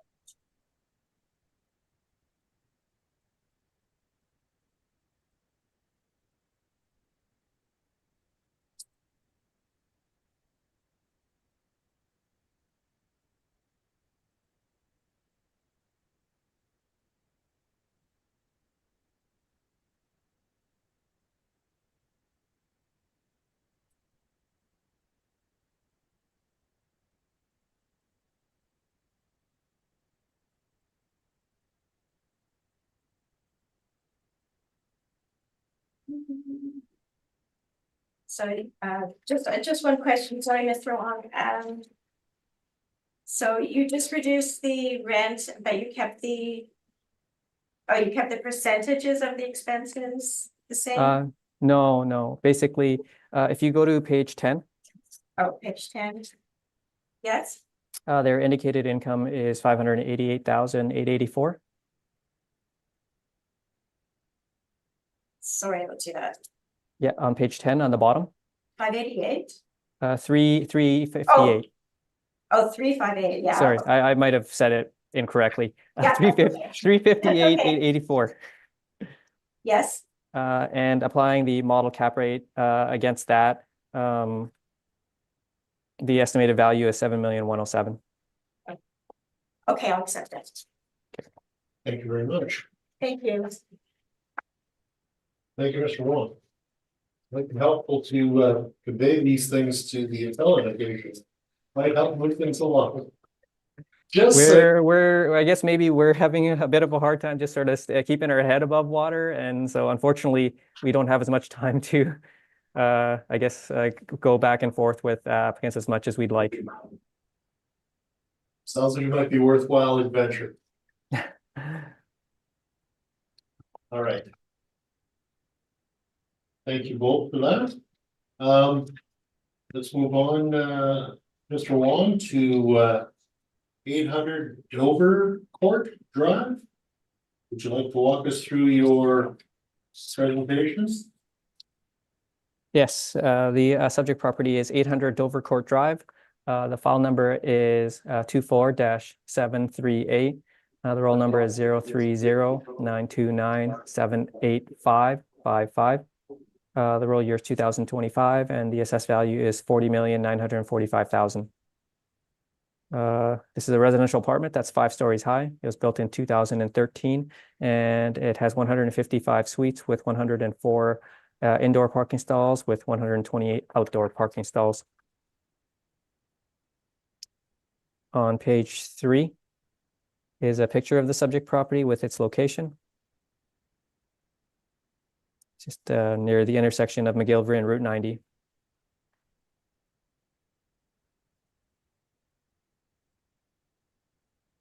On page 4 is some information on the subject property.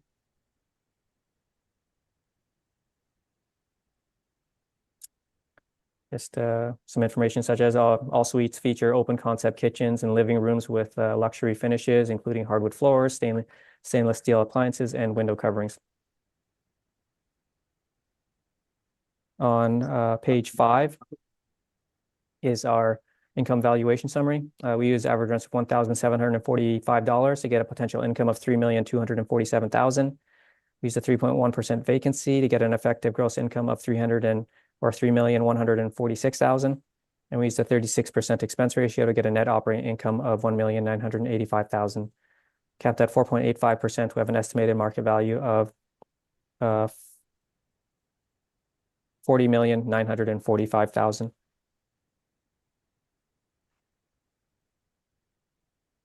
On page 6 are some rent comparables showing that the rents we've used are in line with what's in the market.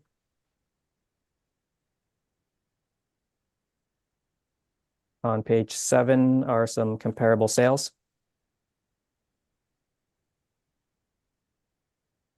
The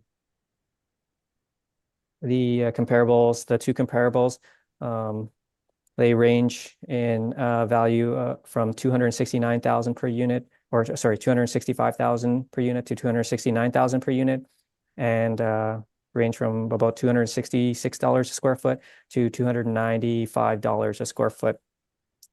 These sales support the assessed value of $264,000 per unit and $249 per square foot. On page 8 is information on how we derived our cap rates, and on page 9 are some cap rate sales.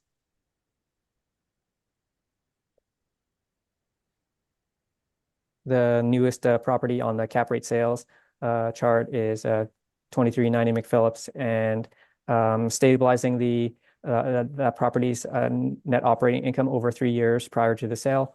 The estimated cap rate is 4.71%, which supports the models or is in line with the model's 4.85%.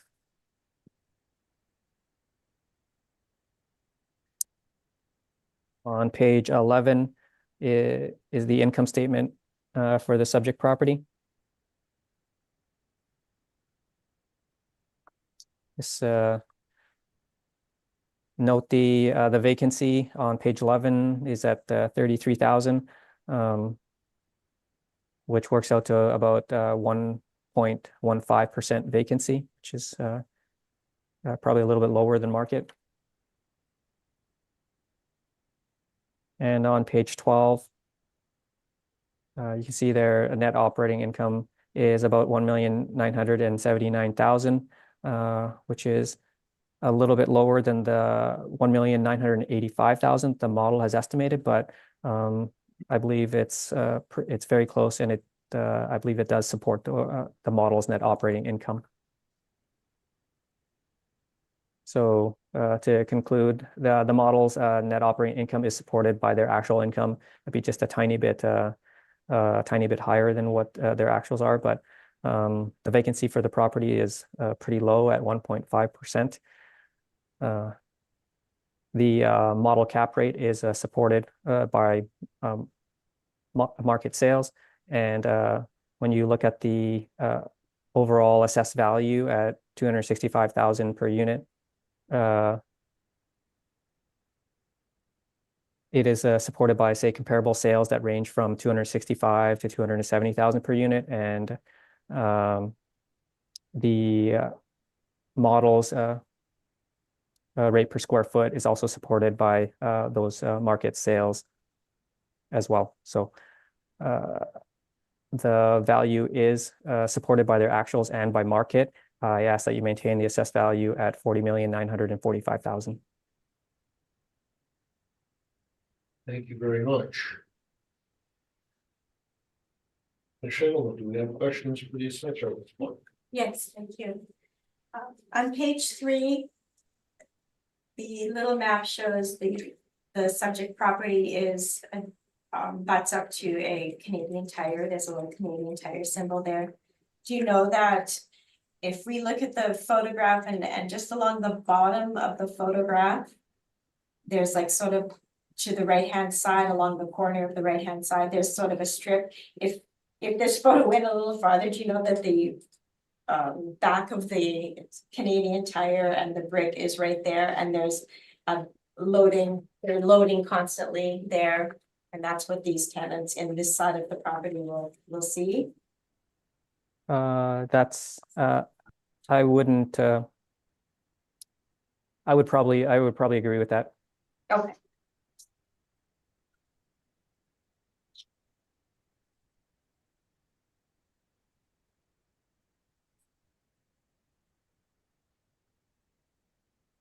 On page 5, you have average monthly rent per unit of $1745.87.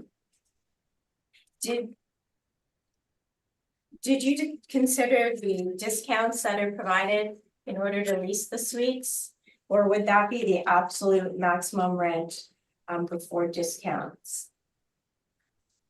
That would be just their actual rents after discount. After or before discount? What page are you referring to? Sorry. I guess on page 5, it says the average monthly rent per unit is $1745.87.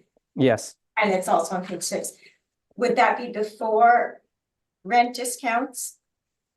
That would be just the actual rent that they're that we've estimated that they're taking in. Well, not After estimated, but we discounts. get them. The discounts wouldn't be wouldn't be part of the rent estimate or the rental rate that the Okay. model up. Yeah. Okay, that's fine. Would that be something that should be considered? I mean, that the landlord is not getting $1745. Yeah. Yeah, I would say definitely discounts. I don't consider discounts. I don't consider discounts that are regularly issued to be representative of a market rent. So I typically don't consider. Yeah, like I said, I don't consider the discounts. But yeah. Okay. And would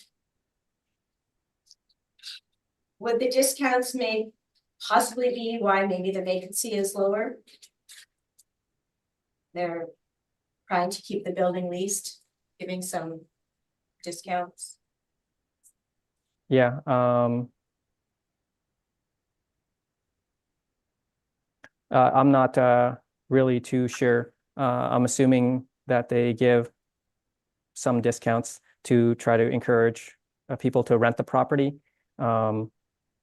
With their current vacancy being at 1.15%, it seems like they're doing fairly well in terms of, I guess, keeping the place rented. Okay. On page 6, comparable number 1, do you know if this rent of $18.21 would include any discounts, or would that be the total possible rent that they could be getting? Is that from mailers, or is that from a website, or what is that number from? It's from the mailers that we get.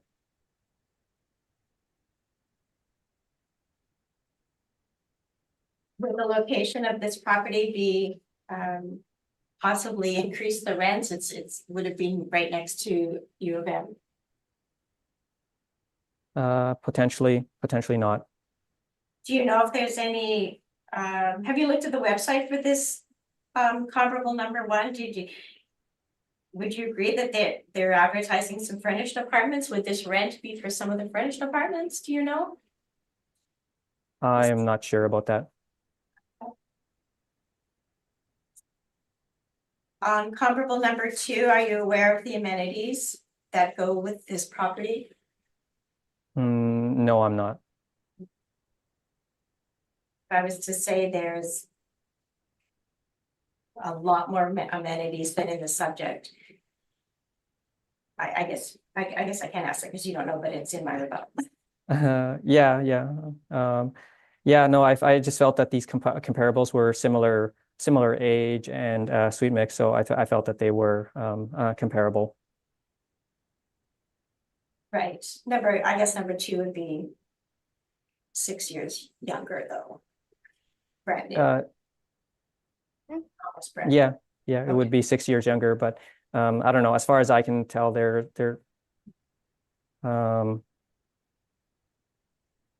might be very difficult to find 4 very similar comparables. So I felt that these were reasonably close. Okay. But would amenities affect the rental amount though? Would you agree that amenities, depending what they are, would affect the rental amount? Potentially, yes. Okay.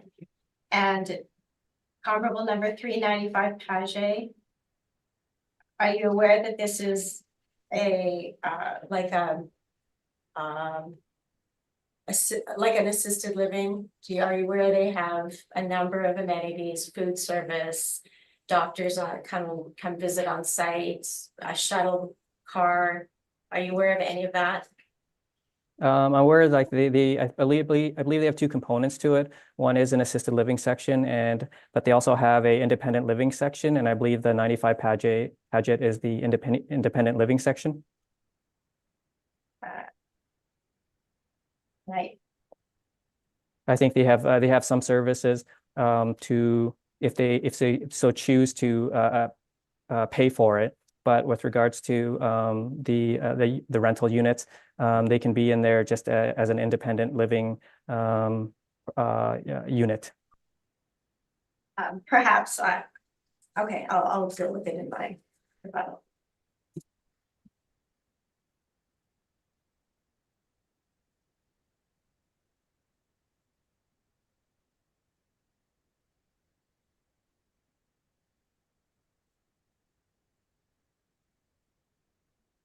Sorry, back to page 5. Can you tell me what rent per unit you used in the 3,247,318?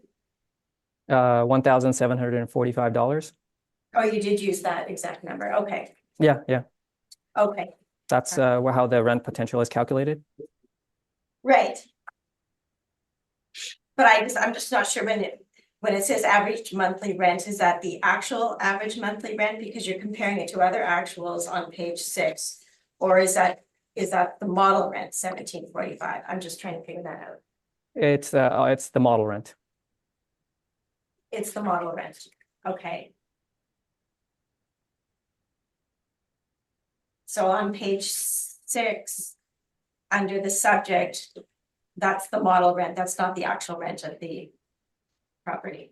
Correct. Okay, so you're comparing it to actual rents, but it's the model rent. Okay, I get it. Just trying to say like the rent that the model is applied is I guess reasonable relative to other comparable apartments. Okay.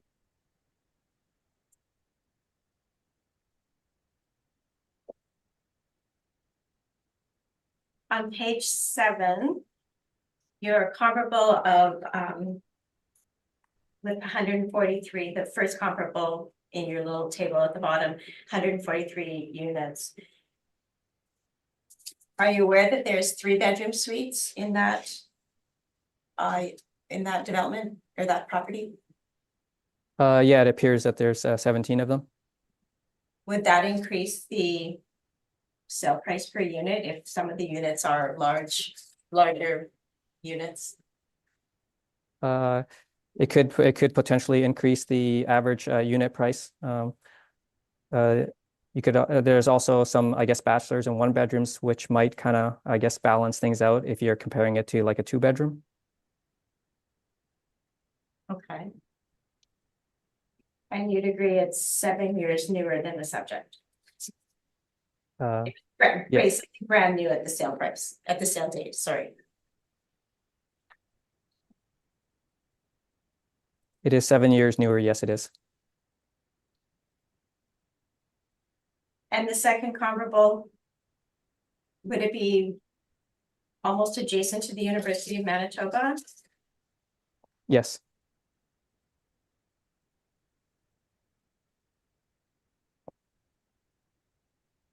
It's on the corner of University Crescent and Pembina Highway. Again, is that a desirable, would be a desirable location compared to the subject, maybe more desirable than the subject. It's right by the university. Yeah, it would be, it would be, I would say, hard to say. I would say they're both desirable areas, the subject property and University Crescent. Okay.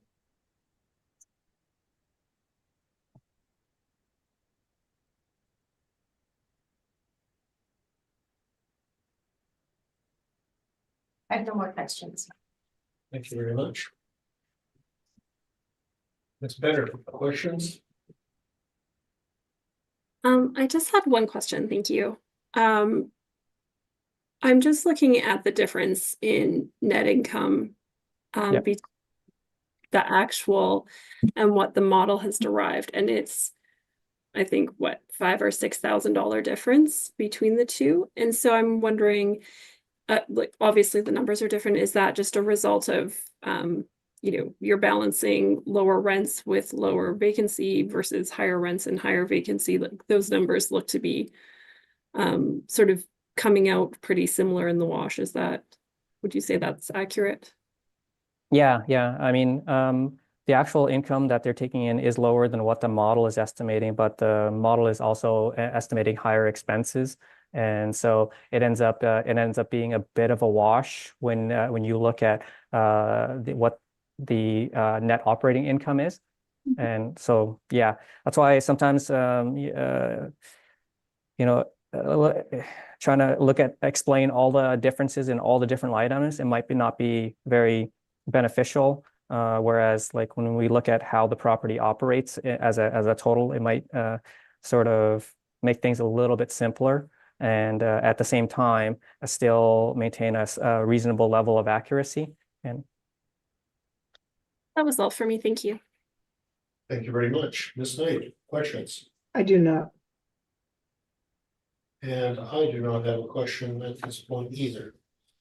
Commissioner, we're going to walk through your presentation at this point, please. Yes, thank you.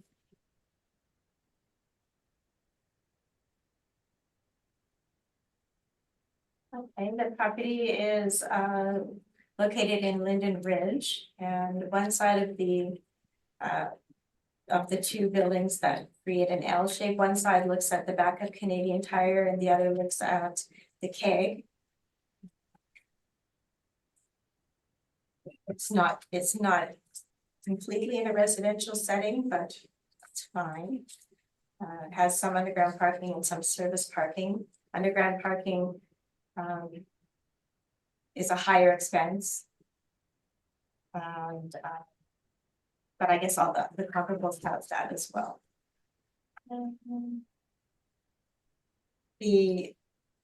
This particular property has a lot of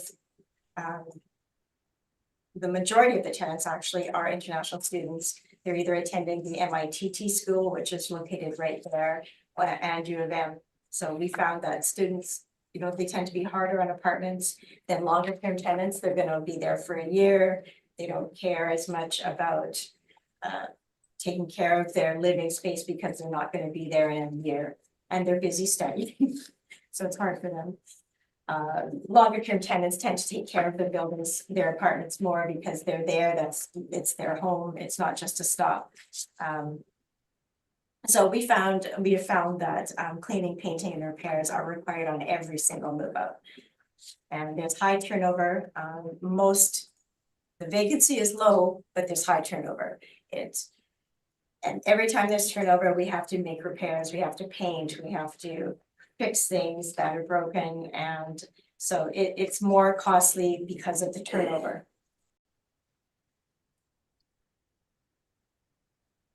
On page 2 is the workup for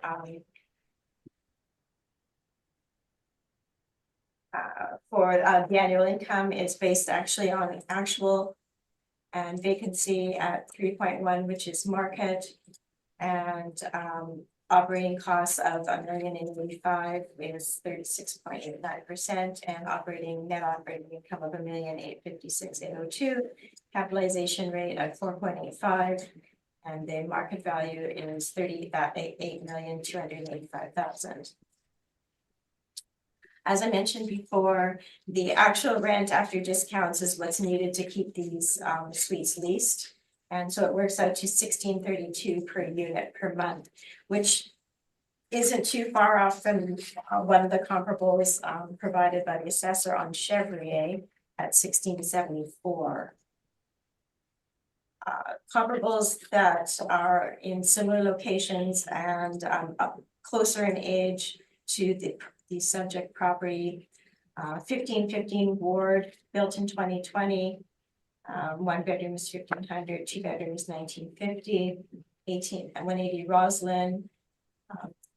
I'm not going to go through each individual one, but there's two on Sterling Lion, which are very close to the subject, or three on Sterling Lion, and they're close in age, a few years off. If we were to average these, the average rent by type would be $1,340 per one bed and $16 for two. Overall average rent for the total would be $1,478. I'm using 1632, which happens to be the actual, but it is supported by these comparables. These comparables would have more similar amenities, fewer amenities is really what it is, and which is what the subject has. And we'll go through those after.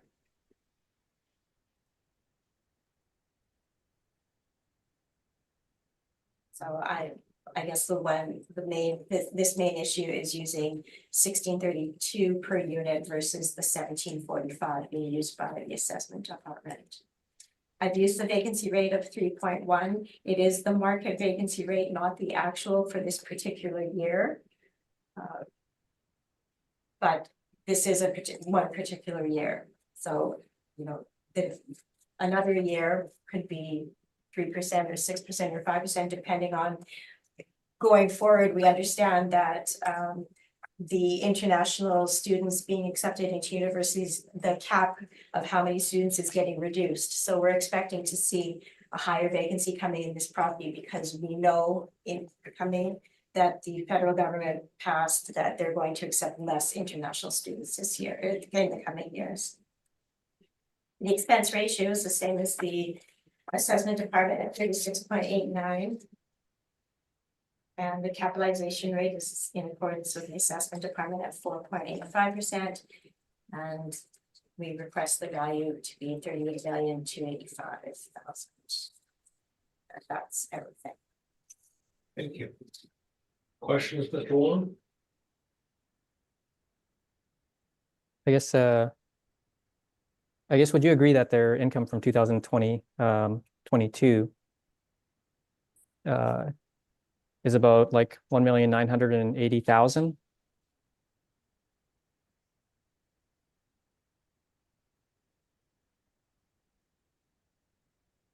From 2022, or the financial statement ending on February 20th, 23, that one? Yeah. And I'm sorry, can you say your question again? Yeah, I guess would you agree that the income is about what, 1,979,000 or 80,000?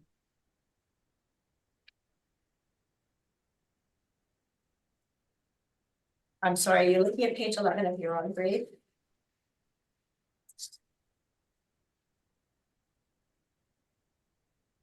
Sorry, are you looking at the page 11 of your own brief? Yes.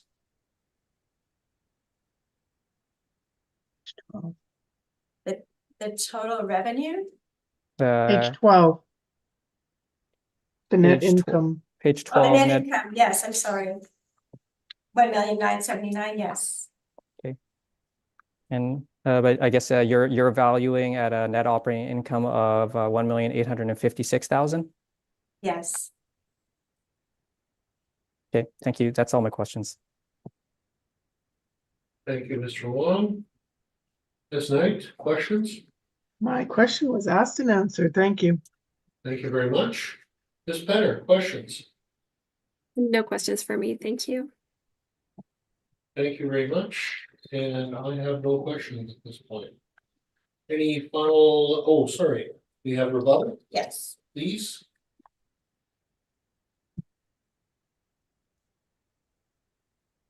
Let's see. File number 738.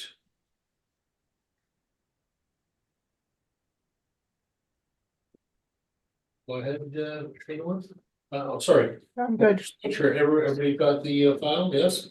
Yeah, I got it. Thank you very much. One, Oh, yes, on page 1, I'm outlining the amenities at the assessor's comparables.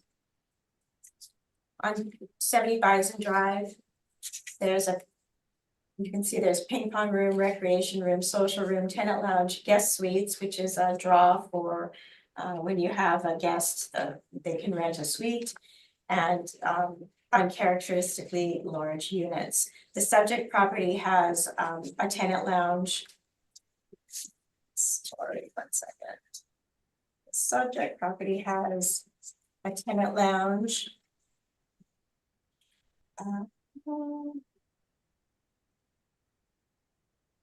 And a gym, but not all of these other extra social rooms, recreation.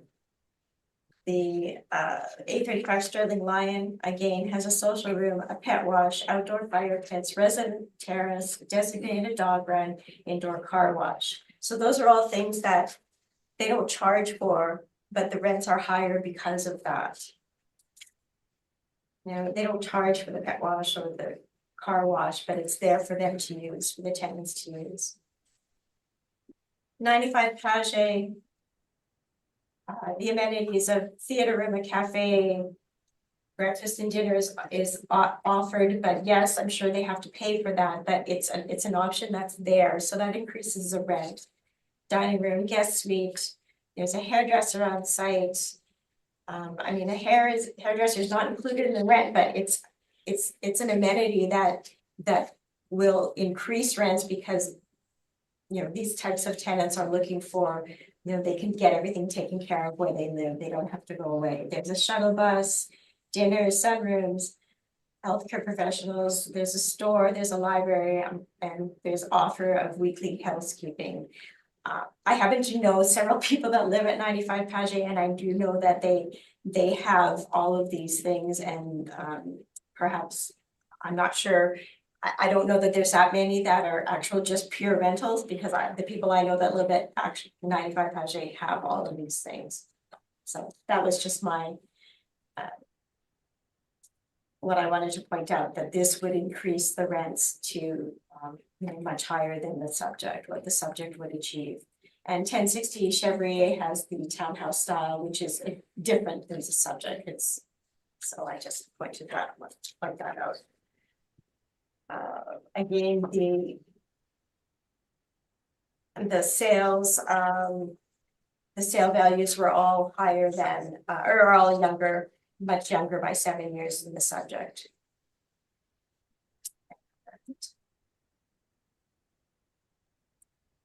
I just wanted to indicate that discounts have to be included because that's what the property can achieve. That's everything. thank you very much. Mr. Wong, any questions? No questions. Thank you. Ms. Penner, questions? And no questions for me, thank you. Thank you very much. Ms. Knight, questions? No, sir. Thank you very much, and I have no further questions. Can I say one more thing? Certainly, go ahead. I did want to point out that the difference, the main difference in the net operating income is mostly the vacancy. And so again, like I said, in this particular year, the vacancy might have been only 1%, but that's 1 point in time. And so I think when you look at the valuation of something, using the market vacancy would be more appropriate. And so, like I said, that is a good portion of the difference in the net operating income. Thank you. Mr. Wong, any final words? No, Thank you. Ms. Shinneman, any final comments?